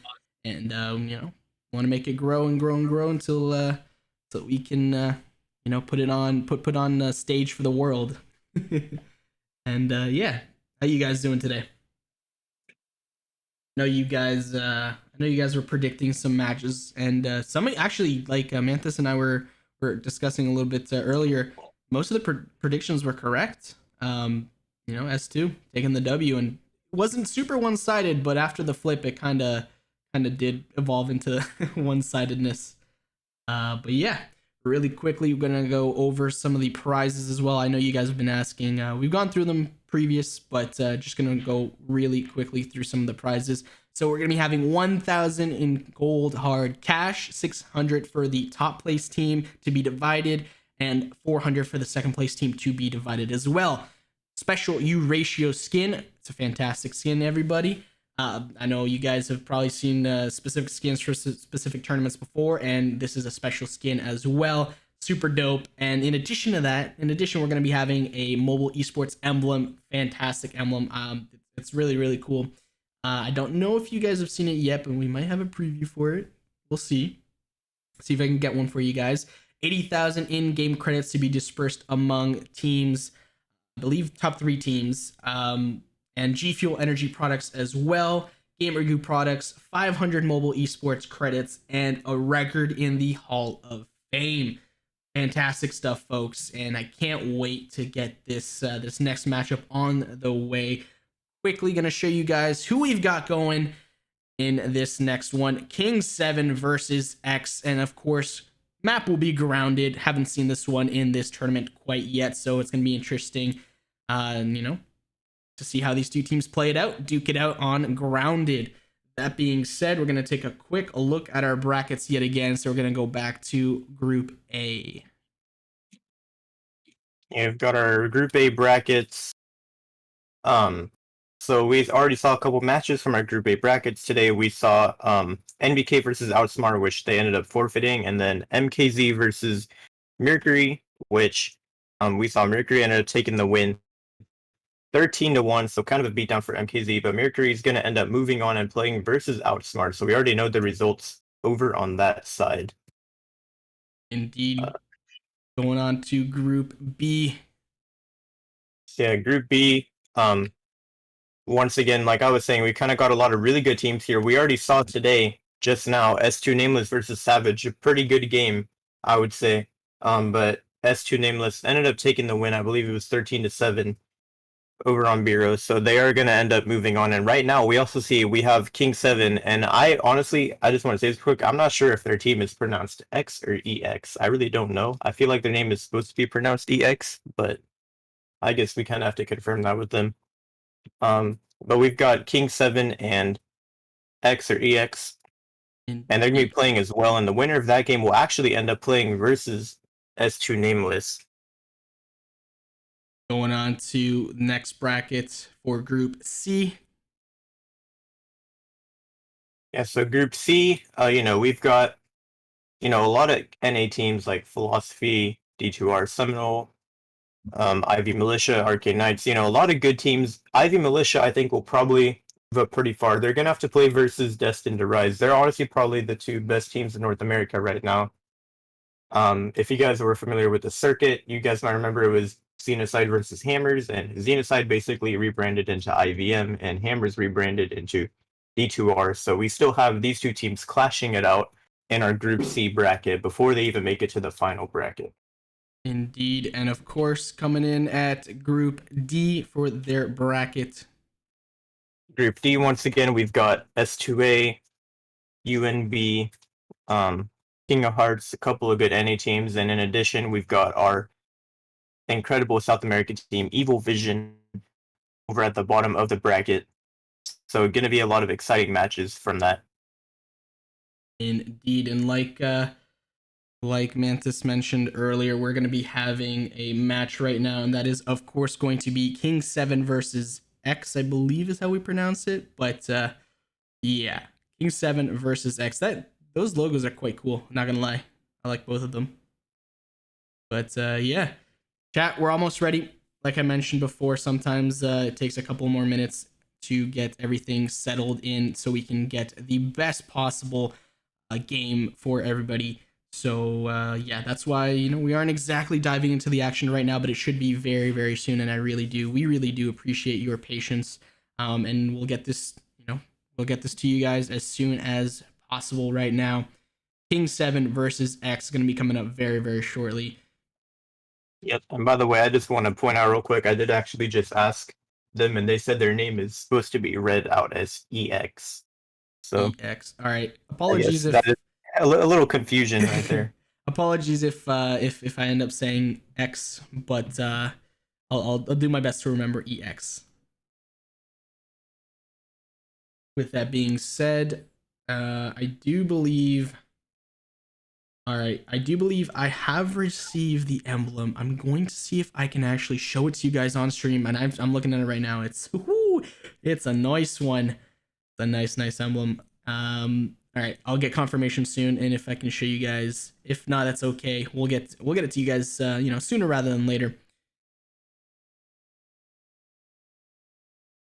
Alrighty, folks, let us know your predictions. King 7 or EX, who do you think is going to take the win for this match? And maybe by which, what scoreline?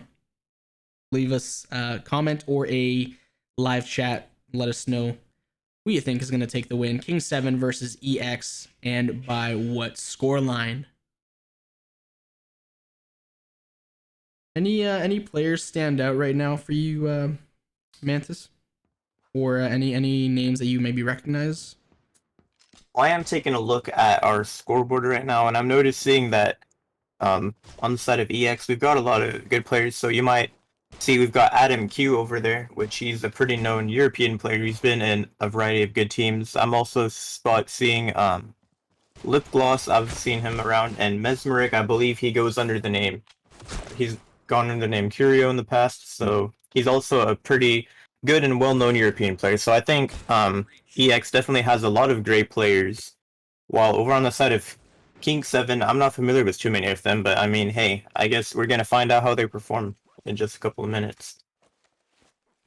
Yes, indeed, and we should be ready to go very, very soon. Like I mentioned, just waiting on, as you can see here, one player from each side, respectively, each team rather, respectively. So, yeah, just a little bit longer, folks. Appreciate your patience.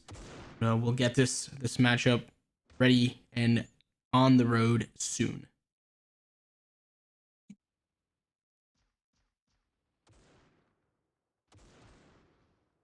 Alrighty, so I have indeed received confirmation that I can show the emblem. I will show the emblem in just a second here. I can get it ready. Oh, okay, it's gonna be cool. It's gonna be cool. All right, I'm gonna get it ready for you guys. But yeah, it's a dope emblem, and of course, it's gonna be exclusive, an exclusive emblem. So you're gonna have to win it. You can't just walk around with it just cause, That's cool. That's really, really freaking cool. With that being said, we should be ready to go any minute now. Almost ready. Interesting. So we got a lot of players going with EX. Okay, EX.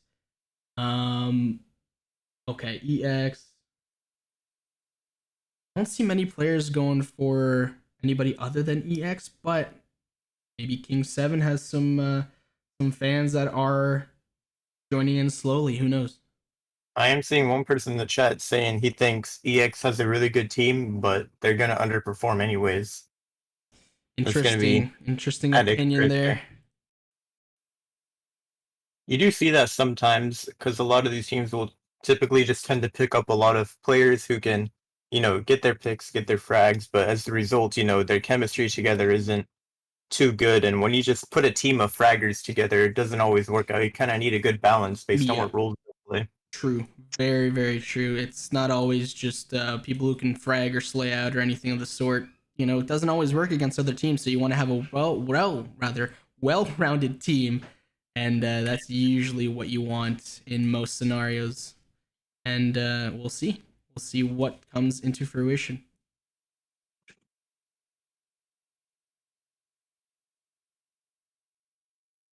Alrighty, almost ready to go here, folks. Just a quick reminder right there, of course, 1K prize pool total to be divided. 64 teams in the 4 regions: North America, South America, Europe, as well as Asia. And of course, live right now, June 4th, the Phoenix Tournament, brought to you by G Fuel Energy Formula, Critical Force, Mobile Esports, and Gamer Goo. Excited to get this next one on the way rather, and I am about to show you guys the newly, or at least to me at least, emblem, Mobile Esports emblem. I know I've been teasing a little bit, but I have received confirmation that I am able to show it off on this stream exclusively for you guys today. Super excited about that. Alrighty.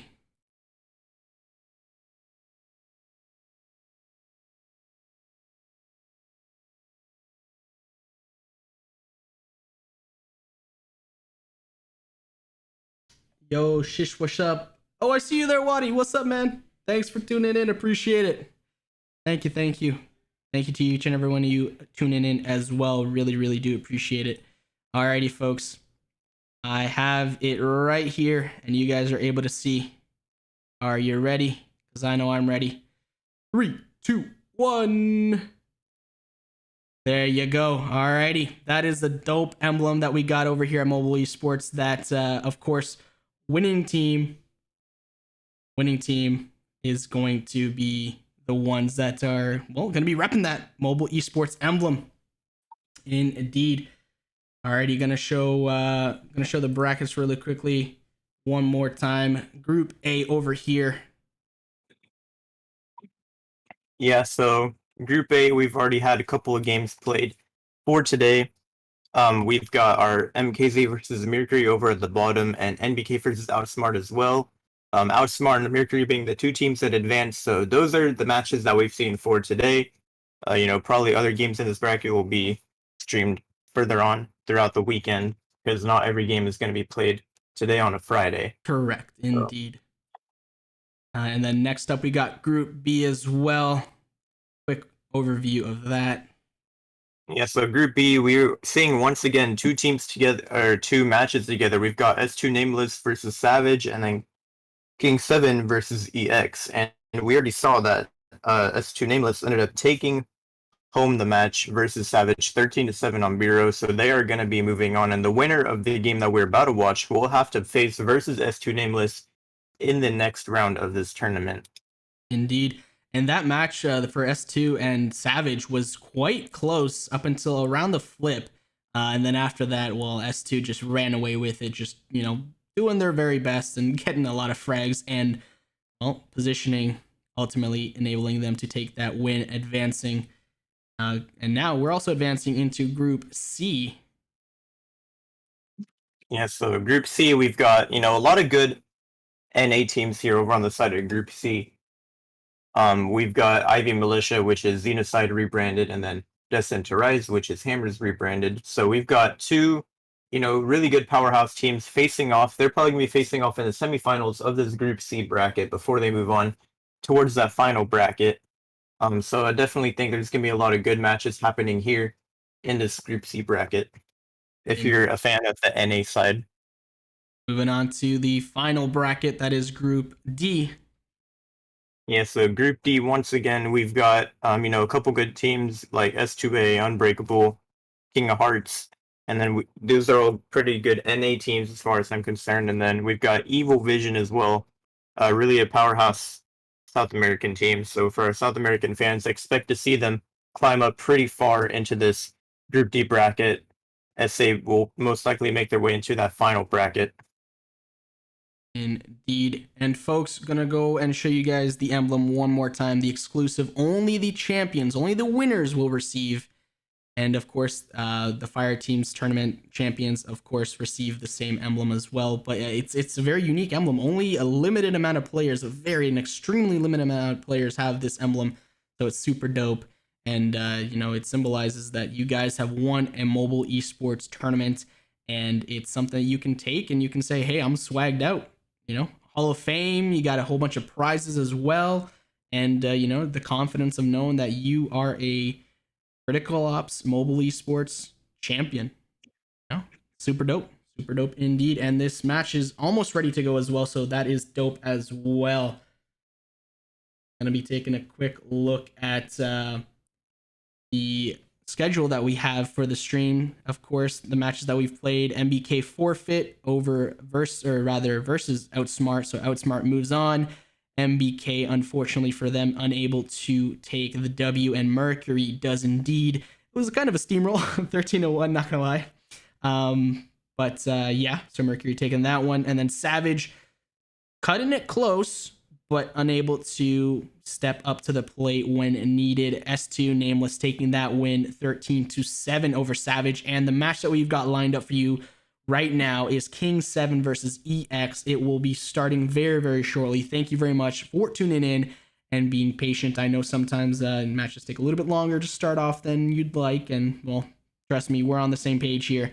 But we're just waiting on some teams to get everything ready to go. And if the warm up is anything of a of a indication of how things are going to be played out, this match is going to be absolutely freaking insane. At the very least, sniping wise, because these guys are. All right. Anyway, enough rambling right there from me. King 7 versus EX coming up very, very shortly. Thank you for tuning in.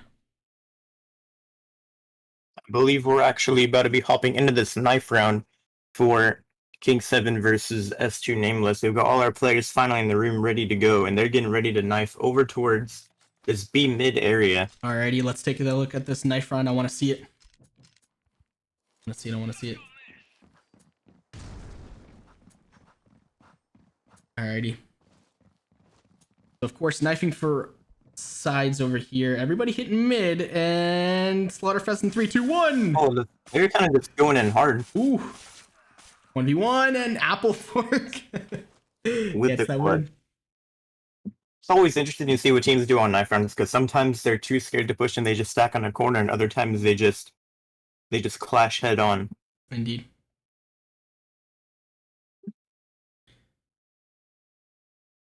But it looks like they opted to take the CT side over on EX, so I'm sure they're confident they're going to try and finish this game nice and quickly.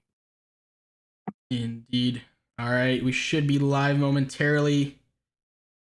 That is indeed the case. Alrighty, folks, we are now live. EX versus King 7 on map Grounded, best of 1 underway.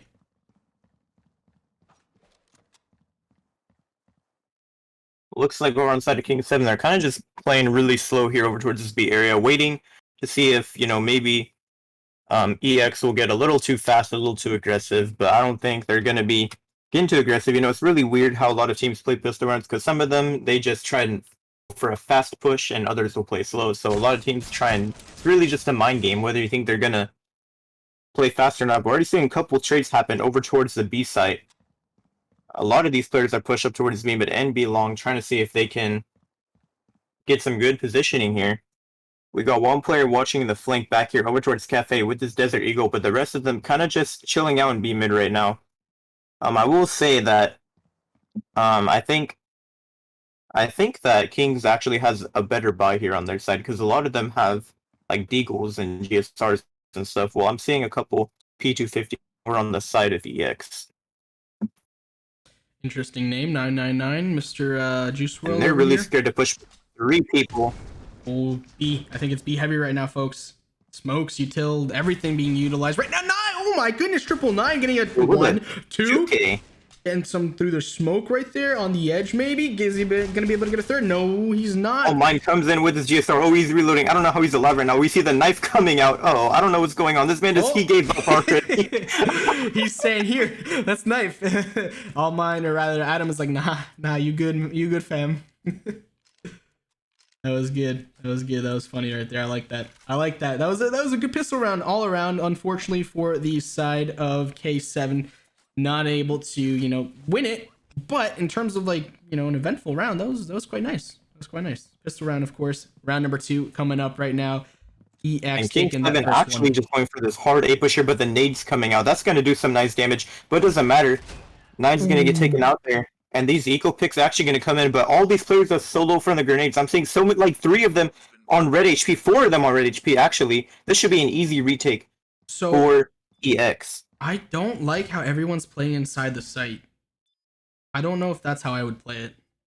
Yeah, honestly, I feel like once they start coming in from Wagon and stuff, they're going to get shut down pretty easily.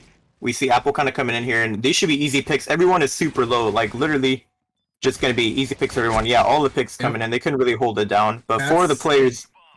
Yep, that's what happens. That's what happens when everybody stays inside and holds angles. Yes, you want to have most people, maybe 3 people in there, or 4 at most, but at least one person has to be somewhere on the outside. It's just difficult to hold the site. If one person falls, then, that's an angle that everybody can rush through, right? So... Exactly. In addition, that nade did so much damage to them early on. They didn't wait for the nades before they pushed down. They got so many of them super low, and then just, oh, the double nade coming in there super early already. I know that got one of those players pretty low. I'm not sure who it was. Actually, it might have died already. Ooh, Euratio being picked up by Sniper right here. Let's see if Mr. Sniper can live up to his name. Looking down mid. It's an interesting. Oh, okay. I was gonna say interesting angle to hold. I don't think he was able to react fast enough there after the, like you mentioned, the jiggle peek. And Miz with the super 90. That's so toxic. Just me taking out 0 there. Smoke. Very well played. Trying to bait out that shot. All mine gets 1. That's 9. 999 all down for the count.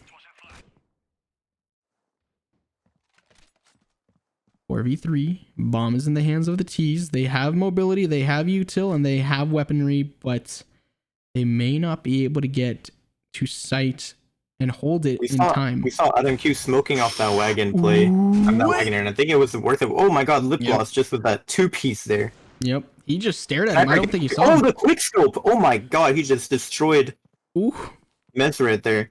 And now he's picked up the AUG. Kind of gonna be... Oh, he's gonna get shot in the back. That timing is unfortunate for him.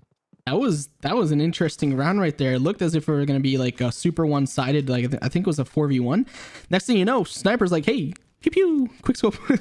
He brings it down to 2v1. Unfortunately for him, like you mentioned, gets hit in the back. 3-0 right now in favor of EX. K7 looking to turn things around this round to see if they can, you know, get anything going. Oh, and he missed that nade. I don't know if he actually didn't damage himself, but they were pushing hard on A, and he ended up nading himself. But now they're already pushing up on the backside. So many picks come out. They spawn one more player. He's actually going to pick one off before he gets taken out. But once again, actually, finally, King 7, they learned from their mistakes over on that pistol round. They're going to be playing on the wagon area now. But it looks like he only has a Desert Eagle, so I'm not sure if he's going to be able to do much versus a fully automatic assault rifle. I believe Lip Gloss is AFK, if I'm not mistaken. Yep. Seems to be... Yeah, it looks like he is. Mesmeric coming in. They're finding picks. They actually might be able to get off this retake. It's just coming in. He spawns one more in the corner, Sniper there. And Apple Fork knows where he is with the Sniper, misses the shot. Oh no, he's gonna end up choking that. And I don't think Sniper knows he's AFK. He might just die on sight here instead of running to save his gun. Now, surely he's a dead man. There's no way he can outrun the spawn. Yeah, he's gonna get taken out. Unfortunate. It's unfortunate that last dude was AFK. At the very least, you know, you get that slight consolation in terms of eco right there for the side of the AFK's Lip Gloss. But still they're still leading, even though K7 did indeed just get a round on them. You know, it could be the only round they get for a little bit, but it could also be on the other side of things, K7's start to a possible you know, slight comeback here, because it's still very early on. Lip Gloss still AFK, unfortunately for them. Once again, they're kind of going for hard A push, but they're a little scared, I guess, to push out. I don't know. Now they're making a play. Now the nades have been coming out. And Sniper kind of just pushing up on the backside. He doesn't even care about Apple Fork taking out someone, spraying through that smoke. That's always so lethal on A. Everyone just sprays through the smoke when you smoke it off. Jay getting that AFK kill on Lip Gloss. Bombs down 4v4. We got Jep, only man over here towards mid. Everybody else, including the CTs, are heading towards bomb site of choice, of course, A. 4v4. Med's gonna get double peeked there. That time is unfortunate for him. So many tricks coming in. It's not to a 2 versus 2, but they do have a Sniper on the T side. I don't know how this is gonna work out for them. Oh, but the timing on Jeppy. Oh my god! Oh no! 9 just choked that hard. We are not gonna talk about that. I don't know what just happened. You do not like to see that choke. It's usually how my rounds go. I end up choking and I don't know what happened. Alrighty. Looking like K7 is coming back. King's looking, or King 7 rather, looking nice right now. As, of course, they're still trailing, but 2 rounds to their name. This should be the round where it's a little bit more evened out eco-wise, but we'll wait and see. Apple Fork gets first pick on Jep right there. This is now a minute 30 left in this round. 5v4 in favor of the CTs. And it looks like our B-sided players over on the Coalition side actually backed up all the way. They're just giving them control, but now they're pushing up again. I thought they were going to try and just force them to push up, but now they're kind of trying to get some control. We see Meth here playing with the Super 90. up close over B long. He could potentially do some serious work Oh, with the that. peaks! The peaks! Oh my. The crouching, that was fantastic. Fantastic spray, crouch, timing, everything. Sniper gets put down, and Apple Fork says, hey, happy birthday. See you. And I think Lip Gloss knows they're rotating. He gets peeked there, takes out one of them. He now knows that they're Bruh. going for an A push here. Apple And they're Fork. going to with find a the- couple picks. He picked up the weapon just because it had a Finding different skin. two-piece. Oh, he's gonna get Oh, picked up! oh my god, he missed What? the shot, dude. That scared The me. timing and the And missing. that's unfortunate. Apple Fork, our last player, coming in for this rotation from the CT side in a 1v2 situation. We do have a player over here. Oh no, he the backed up. whooping. Honestly, I thought he was going to just hold on that position, but he swung out for no reason.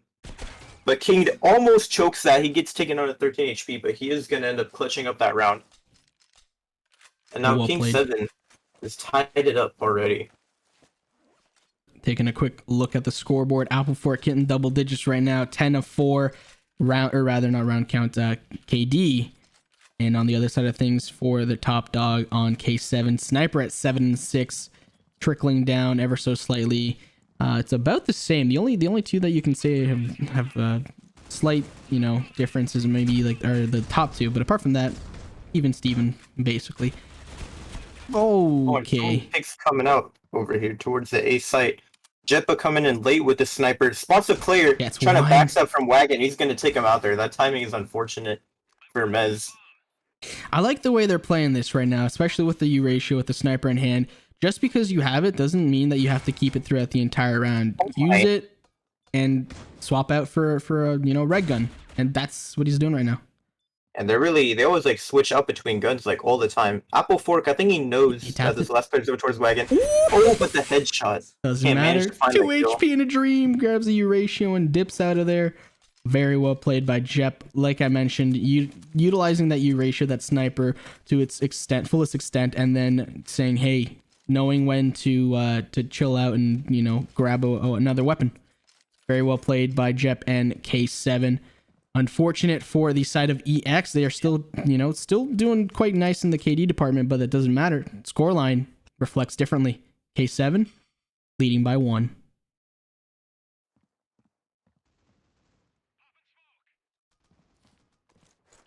I think they've opted to leave bomb at the back. Seeing a lot of pressure towards the A mid area coming in from the side of King 7. I'm not sure if they're going to actually go for this push or not, though. I think they're opting to back out of that area. Kind of just play slow. They're playing slow all the time, Kind of just waiting to see if EX will get a little too aggressive, but they really know how to, manage themselves. They know how to not get too greedy. And it's not really giving King 7 the picks that they're hoping for. Oh, the quick scope's trying to come in here. 4v4, just under a minute left. Now they're pushed up over towards V longer. They spot a player on the tower area. They're going to be smoking it off and stuff like that. Jetpa hard scoping this. But it is smoked off. That should give them a chance to cross, but they're still getting shut down somehow. They spot a player towards CT, and Jetpa crosses over, but he doesn't manage to grab the bomb just yet. Actually, they spot a player over towards B. Okay, I don't know what just happened, but Zero got a 2K right there. And I heard someone get dinked. Zero gets dinked down to 8 HP. Unfortunate for him. Oh, the shot didn't connect. Oh, he's out of ammo, that's why. He's getting wallbanged. He's down to 23 HP right now, and he's gonna find one. But Adam Q's last alive playing here under that. If he goes back to get for the bomb, then he should be able to. There's no way he let him get that bomb. I thought he was gonna watch that cross, but I guess he let him get off the plant, and now he's gonna be planning under. I don't even know if he's aware of it, but now Adam Q knows. He's watching for that cross. Doesn't manage to take him out, and the flash coming out, he's gonna try and opt off of that. He's got 8 bullets in the clip. Bullets. Hopefully it'll be enough for him. Ivan. Oh, he's gonna get taken out. Damn, right there. You see, like right now, Jep is playing out of his mind. I don't know exactly what he's done in terms of switching it up, but the only thing You're I do know, definitely right about the whole switching the guns thing. yes, like I was about to say, the only thing I know is that because he's able to utilize the flexibility that he has from going from a sniper to a red gun back and forth at will, and being effective. I mean, that's the only thing I can think of that they're doing specifically for Jep right now, and letting him kind of do his thing and playing around him. Always about to nade it out. Oh my goodness! Jep with the nice quick scope gets a nice 2-piece right there The after getting second one is tagged. dope. 69 man. giggity. All right, Jep, you gotta stop, man. You gotta stop. Chip spots the player on the B side. The flash coming out. I don't know if he's gonna get swung or he's gonna back up into B long just to play it safe here. Oh, Nobody gets taken out from B mid. That's I unfortunate don't for think he him. realized that his team was rotating, and now I think they know it's A. They're all over rotating now. And Mez actually gonna swing here on Wagon, spots the player and it gets both of them, just shuts them down. Bruh. I don't think they were ready for that. That was a This man- fantastic peek. You could tell they weren't ready for it. He was still pulling out his gun when he peeked that, and they didn't react to him swinging him. That was fantastic. I don't know what to say. Going from Jeb with the nice, play at the beginning and then having that peak and the 2K to end it off there, that was quite nice. 4 to 5 round count in favor of K7. Lip Gloss getting a nice 2-piece so right there, pulling out the More players than me, X23 getting a claws. third. Ooh. And one player left. Coalition wins. Getting Damn. a 4-piece that round. All tied up, 5 to 5. That's nuts. That's nuts. I think this is the same scoreline that we had the last time around, the last match. So far, Yeah, all tied up. so.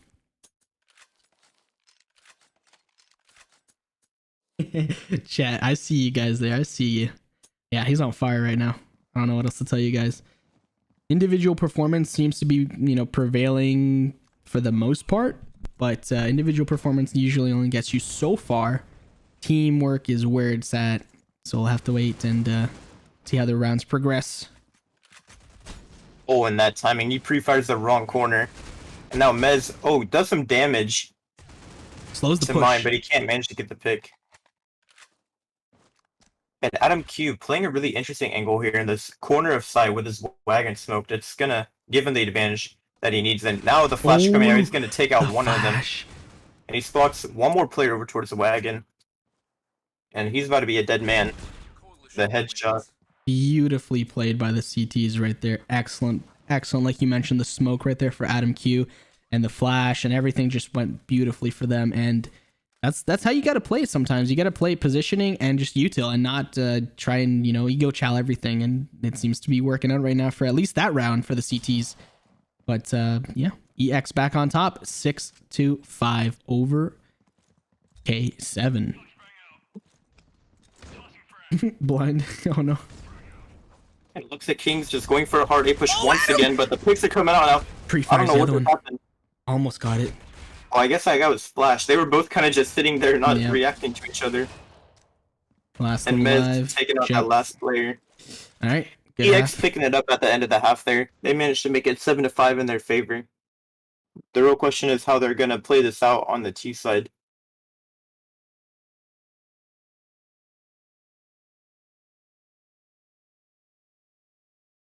Alrighty. Going in on the flip over here.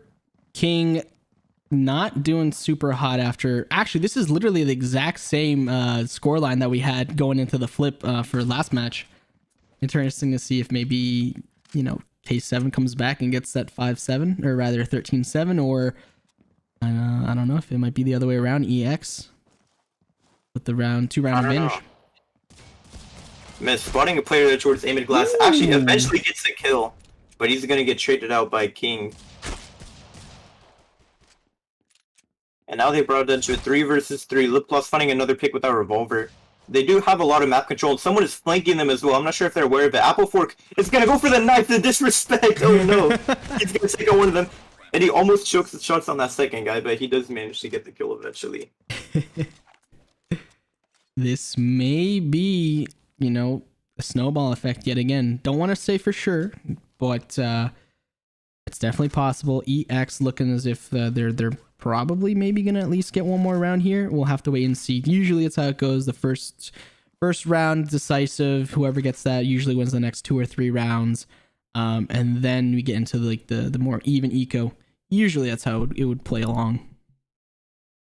Yep. And it looks like EX is going for a hard A mid. They got 4 players in this A mid area already taking a pick, and now they're just gonna be backing out. They know that they've kind of crippled that mid control, so they're expecting King 7 to put more attention there, and that should hopefully help taking sights a little bit easier for them. That's beautiful timing for 999 and his crew, because that's okay. Maybe that the flash wasn't. Okay. That flash wasn't, but it still worked out. The smoke was though. The smoke was there towards the beginning, and it just ended up, dying down once they opted to push towards B. And well, this is now a 5v1. Should be a very easy round for the T's. Bombs down, site secured, and they have the 5-1 man advantage. And I think Jippa is going to be a dead man just a second. Yep, Mez is just going to be swinging him from behind and taking him out there. Indeed. Taking a look at the cash right now. EX looking mighty fine, having a couple thousand minimum each, whereas, K7 and crew, not exactly on the same page. They have basically nothing. Couple buys here and there, but nothing in addition to a possible buy. No surplus, basically. Yeah, and EX, given they have a lot of money, we're still seeing a lot of them still using their burst guns. They're not trying to waste money on buying good rifles yet. I guess they're just trying to Bonus rounds, preserve their economy for as much as they can. And Sniper actually gets that nice headshot. Ooh, the shotgun gets one, but he doesn't. The trades are coming out. I think they've gotten control of the A side. They're going to be going for that bomb plant now. 3v3. Bomb has been planted. Bombs down. 3v2. Site's fully controlled, and as I say that, trade's coming in 2 versus 2. CT side should be able to at least maybe possibly get one over here on the right if they spot him correctly. Maybe not. I don't Wagon. know. King is expecting a wagon swing, but I don't think it's going to happen. He's playing really passively here, just waiting for them to push onto the site. Oh, the timing. You taking one out, and Lip Gloss finding another as well. The timing not in their favor that round. Nope, definitely not in their favor. And sometimes that's, people will say, oh, the timing, but ultimately it's decision making that leads to the timing, right?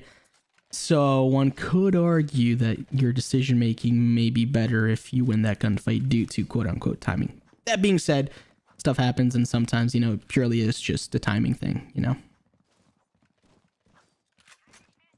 Easy to blame too. Oh, he didn't actually check the right. Chap gets one, gets straight out immediately though, but that was enough to slow down the mid push ever so slightly. May be enough. He did still manage to get a huge deagle pick there, so managed to get a gun off of them there. Maybe rethinking their strat right now as they opt to pick up bomb and possibly rotate towards the B site, as they there are 3 people now heading towards the left B side, and as I say that, shotgun pick there. they know where they are. They gotta go. Getting double peeked here. You can't do anything. This man just got sandwiched over towards A. Pre-firing. Interesting. All right. Oh my god! Wait, what is that play? Hang on, I've never seen that in my life. I don't know what. I don't know. I'll grab it and show you later. But that was. My god! I think that was close right, if I'm not mistaken. There, out of the door. I could be wrong. He jumped up over the door for info and. Seen that in my life. I didn't know you could do that. And that's see that's a wow, beautiful. That's actually really shocking to me. That's the beautiful thing that I was trying to mention in the match. I think previous was the evolution of map knowledge, tactics. Everything is fantastic, and it's something that you only get in a game that's grounded, no pun intended, in the esports side of things, right? Esports ready. So it's fantastic to see teams utilizing different angles, different strats, different multitude of different things that can help them win. And I think King 7 actually stacking up 3 players on the A side now to try and have a better chance of holding it, but so many nades coming in towards the backside. I think it's not going to help them out this time though, because they've stacked a lot more players on the A side. They were prepared for this push. Applefork lurking towards A mid by himself, but he's surely about to get caught off guard here. Yeah, King just going to take him out there. Ooh. Okay, geez, that looked a little rough right there as All Mine got tagged up, but ultimately did indeed get that last and final frag for that round. 6-11 right now in favor of EX. They're still, fairly in command right now. That being said, K7 could start to, possibly pull that reverse sweep. Of course, this is a best of 1 matchup, folks. Winner does indeed advance. Loser, sorry, goes home.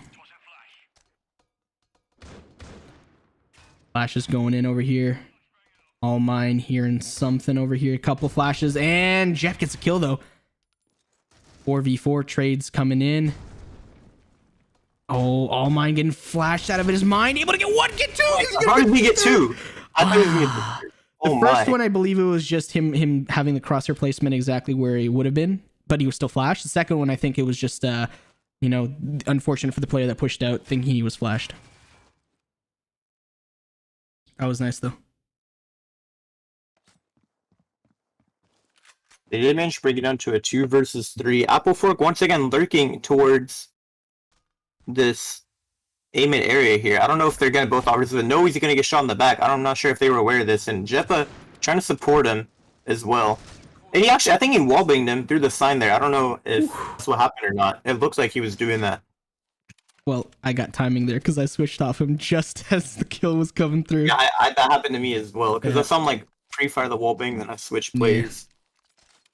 Well, This match is looking really close, though. A lot of these players on the side of EX have a lot of money, so that's not a problem for them. But King 7, they're starting to win a lot of rounds now, and they could honestly get in a comeback here.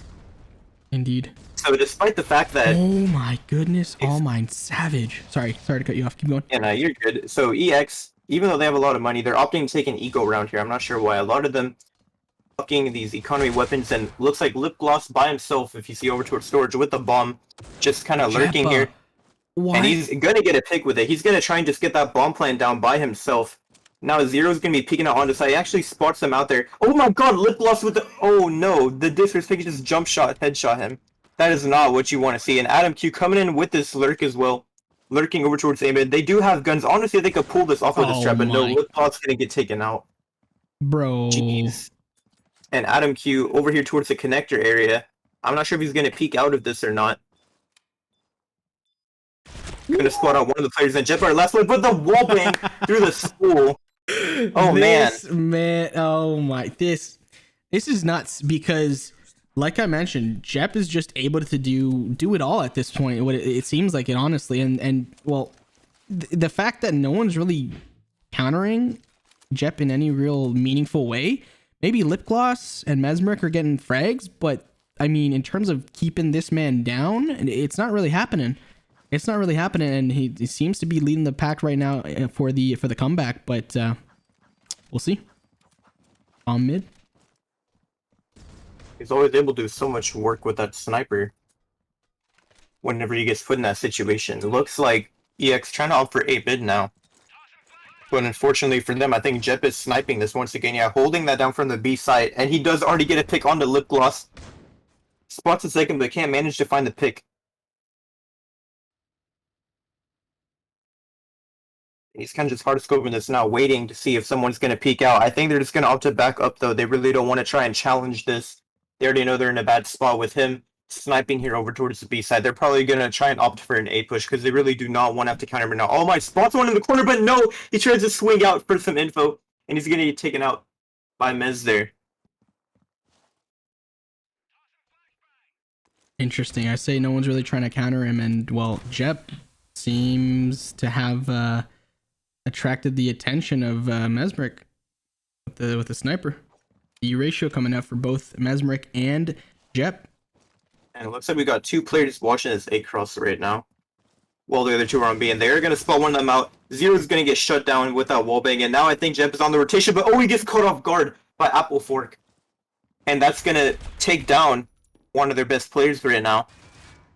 Oh my goodness, Sniper. The Sniper finding some frags here, and Mez, he can't manage to find the pick. Sniper getting a 3K there to shut them down at the end. That was me clapping for that man because he peaked, and every frag that was presented to him, he was able to get. I mean, ultimately, the whole kind of point of fragging out is if you're able to produce results with the opportunities given. And, well, this man right now, Sniper, did indeed. Yep. Well done. The score count right now is 9 rounds in favor of K7 and 11 in favor of EX as this next round comes into play. 3 versus 2 for the side of K7. Mez already finding a triple piece over towards the B mid area. Now it's down to Mez. He knows there's one B mid. backstabbing him now. He's actually going to get that kill there. And Sniper, our last player alive. Honestly, Mez really needs to get this round for EX. They've been losing so many rounds in a row. If he doesn't win this 1v1, then I think we could see a comeback from King 7.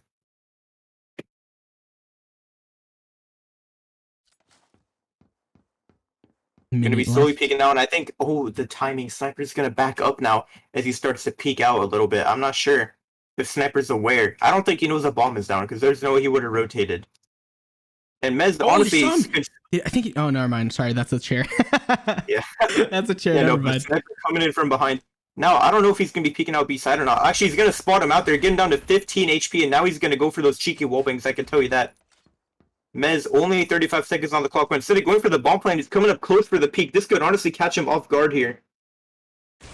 Kind of going to be pre-firing a little bit, but he knows he's in a bad spot. Only 15 HP. Going to be picking up the Sniper, though. This could be the play that they need.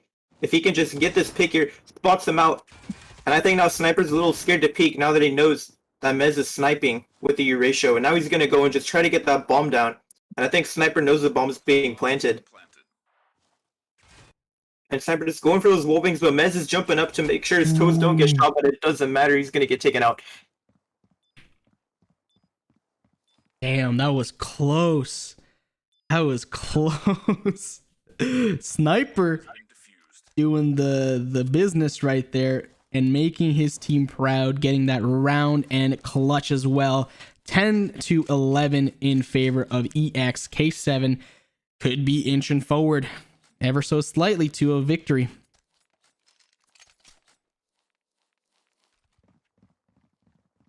I'm honestly thinking if they make it 11-11, then I think they're going to win. But now we're seeing EX finally start to whip out some of the snipers. But Jeppa and King already finding so many picks. It's not looking so good for them. I think that EX actually just ended up choking this game. 999 coming in B-long with this SG. Gonna spot one out on his left. I don't know. I guess he didn't react. He's gonna get taken out there.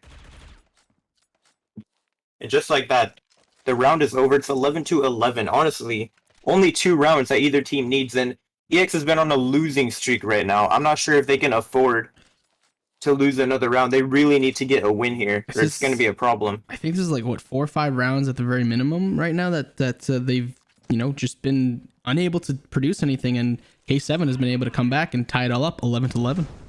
Yeah, EX, they were in the, it was like 11-7, and now it's 11-11. Mm-hmm. And EX really has to try and switch it up here. They've got full A mid control. This could be huge if they try and capitalize off of an A push here. I'm not sure how they're going to make this play though, but no, it doesn't matter. They were stacked out. They read them perfectly. They knew they were going to go for the A push, and they had so many players stacked there. And 9, our last player alive, going to spot a player swinging him, but he's going to get double. Oh, wait, what just happened? Zero choked his shots there. 9 picking up another gun now. Sees a nade coming out from the tower area, and I think he's ready for that player to swing him. I don't know if it's going to happen, though. Just all alone, this warrior. Here's a player reloading behind him as well. Oh, the timing. I thought he was about to get that kill. Them just won this game. I'm not sure that EX all have money. I'm seeing a couple of them only have like 3,400, stuff like that. They can't even like buy utility or anything like that. This is not good for EX. They really went on a huge losing streak. They gave King 7 way too much momentum. And let's see what they have planned here. They're just going for a hard A all out once again. And finally, now they only have 2 players on it. This could be the one time a hard A push actually works. They spot a player potentially swinging from Wagon. But Mez pushing up here, trying to get potential tarps pick maybe. They really have to try and get these picks before the over-rotation, or else it's going to be over. But the smokes are on point for King 7. They're really just making them stall it out over towards Wagon as their teammates come in for the rotation. And this is why they've been losing these rounds. They give them so much time to over-rotate and stack up so many players. Holy moly. Couple picks coming out. They made it 5 versus 3. 5v2. I think this is going to be EX's first round in a while. And it's match point if they don't. So, I mean, they got to win. They got to win it. The bomb looks like he's already long gone, rotated towards A. Lip Gloss playing by himself over towards A mid as well. Just going to be watching for someone to push up from tower. And now he spots the player out towards connector. Oh my god, the instant dink headshot from Zero there. but there's no way he clutches up. It's a 1v4 situation. He does have plenty of money though, so he's not really worried about, having to save the gun. So he's just gonna try and cripple their economy as much as he can. Spots a player there, but he can't manage to get the pick. Nice shot from Apple. And oh my goodness, 12-12 for our last match of the day. Couldn't get any more intense than this. I love how it gets progressively better each and every single match that we've gone on, or rather had today. That's fantastic. I know. Fantastic. That's what you want. Like, honestly, that's what you want. Like, in all honesty, you want all of the matches to be very, very exciting, but realistically speaking, especially in the early rounds, most of the time, they're not super exciting. And that's just usually how it plays out, depending on the bracket, of course, right? The groups. But in this case, it's just getting better and better. And I can't wait for the next rounds and the finals. Oh, bro, this is going to be fun. Yeah, no, all 5 of these players stacked up slow. I don't know what their plan is here. They're all stacked up slow towards storage. Now they're peeking out a little bit. But What? Sniper finding a pick with the AUG. I don't know how he even got that. I think he just went for a wallbang or something. So, yeah. I don't know what happened. And now they're all backing up out of the storage area. I think that King 7 knows what's going on. They're not really going to over-rotate to A, because they didn't really make any presence at all. If they were trying to sell an A fake, then they did not do too good of a job of doing so. And we've already got a player underplaying. Who is that? Let's see. That's going to be King playing underplaying here. And he's going to do a lot of work as they start to push up towards B long, because this is a really nice off angle that he's holding right now on the B site. And they're slowly making their way up B long right now, and he's about to get, I can tell you right now, he's going to have a nice kill feed. I'm already predicting it. I think that King is about to shut down this B push 3, all at once. 2, 1. Oh, the wrong button. There you go. In just a second. Yeah, the smoke's coming out. They're not going to expect him. I know it's coming. I know it's coming. Oh no, never mind. He just gets shut down. They make it a 2v3. The bomb is getting planted though. This could go either way right now. Lip Gloss with the ratio. Watching for a potential backstab right now, but there's no one there. All players in front of him. Lip Gloss gonna have to get a pick with this ratio here. It could go really bad for them. Sponsored player, Aiming Glass is gonna be taken out. Oh my god, 2v2 situation. What is happening right now? But these players getting on the aggression here on the coalition side. Sniper fighting one. Lip Gloss going down to 1v1 with the sniper. Oh my goodness. Oh my god, he's attacking, he's fighting HP. Oh no, he has the pistol now. He knows. He knows. Oh my goodness. No way. That was such an intense round. Lip Gloss clutches it up right there for EX as EX takes that win over King 7. Well Oh played. my god. Both teams, GG's, honestly, that was fantastic. Down to the wire, literal clutch. That was fantastic. Well played by them. That was probably the most intense round in the entire game. They were all just like... I believe it. I believe it. EX playing very, very well right there towards the end, clutching up. They didn't get what, like 5 around. They got like 5 rounds on them, and then no response from them, and then out of nowhere, backs against the wall, last possible round for them, and bam, they get the win for that round, making it 12-12. Then they get the clutch round win right there for the win, 13-12.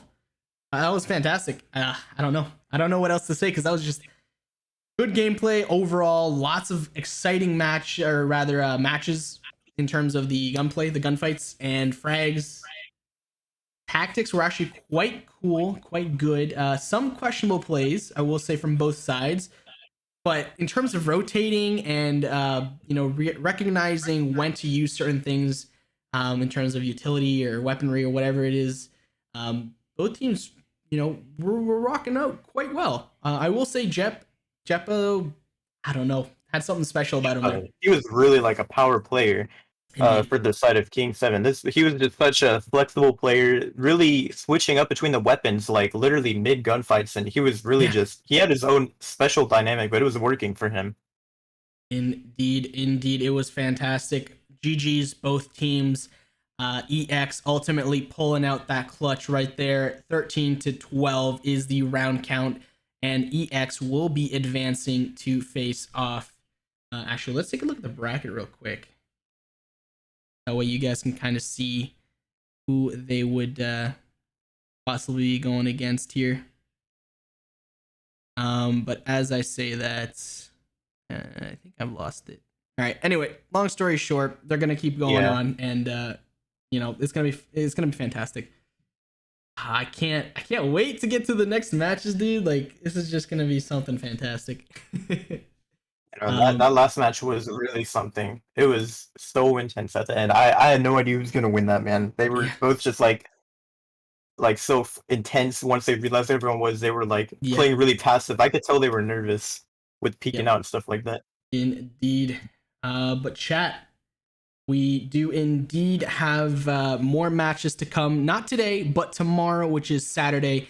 Matches start at 11:20 a.m. Pacific Standard Time. You can do the conversions there. But yeah, 11:20 a.m. PST. We're gonna have 4 matches are scheduled. We have Visionary versus Luma. We will have D2R versus Invasion HQ.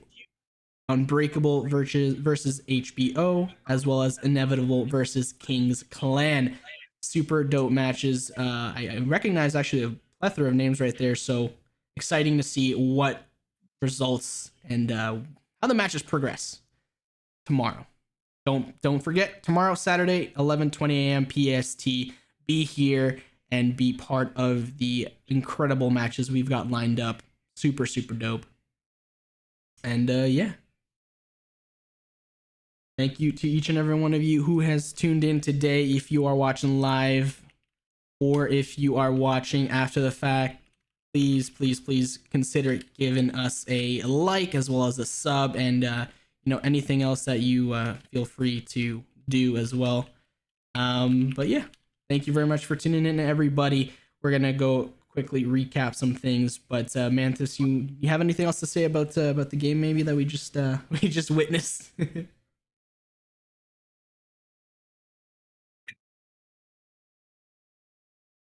I do believe having some Discord issues, Mantis. Yeah, sorry, I was lagging for a bit there. My No bad. worries, you're good now. Alrighty, so yeah, anything you wanna say maybe about the match that we just saw, the 13-12 gripping match? I mean, yeah, honestly, fantastic matches today. We did start off with some beatdowns, but I'm really glad that it ended up being really exciting, and then that was a really exciting ending for me. I don't think I've casted something that was that exciting in a while. Yeah. So I'm glad that they managed to make it that close and make it entertaining for you guys that are watching, obviously. Indeed. Yes. So we got some comments saying it was fun to watch. Indeed, it was fun to cast, fun to watch, and I can only assume it was fun for the players as well. Obviously, not the outcome that you might expect and or want for K7, but at the very least, it was a close match. It wasn't a steamroll, because you can come away from that looking at 2 ways. Oh, we lost. We got to go back to the drawing board, or oh, we lost, but look at the things we did very well, right? Look at the things we might have, not done so well and we can work on. And even so, just because you won that round doesn't mean the play that you made as a team and or individually was a correct play in that scenario. Something to think about right there. Just because you won that round doesn't mean that was the best or the optimal play for that round or situation. Either way, like I said, GG's to all the teams that played today. Very well done for everybody. Especially the people who won, the teams that won. But yeah, GG's all around, everybody. Like I mentioned, thank you very much for tuning in, and we'll catch you in the next one, which is tomorrow, Saturday, 11:20 a.m. PST. We have 4 matches: D2R versus Invasion HQ. We have Visionary versus Luma, Unbreakable versus HBO, and Inevitable versus King's Clan coming up tomorrow, Saturday, 11:20 a.m. PST. That being said, that's all I've got for you guys today. Thank you very much for tuning in. And Mantis, you got anything else you want to add? Really, just thanks for tuning in. I won't be casting tomorrow, I believe. As a matter of fact, I'm actually going to be playing in one of the matches. So Ooh, you want to see match number 3? I'll be playing for Unbreakable. Maybe you'll see your boy out here. Coolio. Alrighty. With that being said, thank you very much for tuning in, and don't forget to check out some of the links in the description. mobilesports.org. Maybe hit us up with a sub, like, all that jazz. We really would appreciate it. And that way you guys can stay tuned and up to date with the tournaments and or events for videos that we come out with periodically and often. But so with that being said, thank you very much for tuning in. We'll leave you guys with a little bit of housekeeping and catch you in the next one. Thank you for tuning in. See you later. Peace.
What's going on, mobile esports fans? That's right, we got something special for you. That's right, Cody Sports Mobile will get you 30% off anything on gfuel.com. Whether you're looking to pick up a brand new flavor or restock an old favorite, get a new shaker, pick up a hat, maybe a shirt, or even some energy crystals to pop, it does not matter because Cody Sports Mobile will get you 30% off anything on gfuel.com.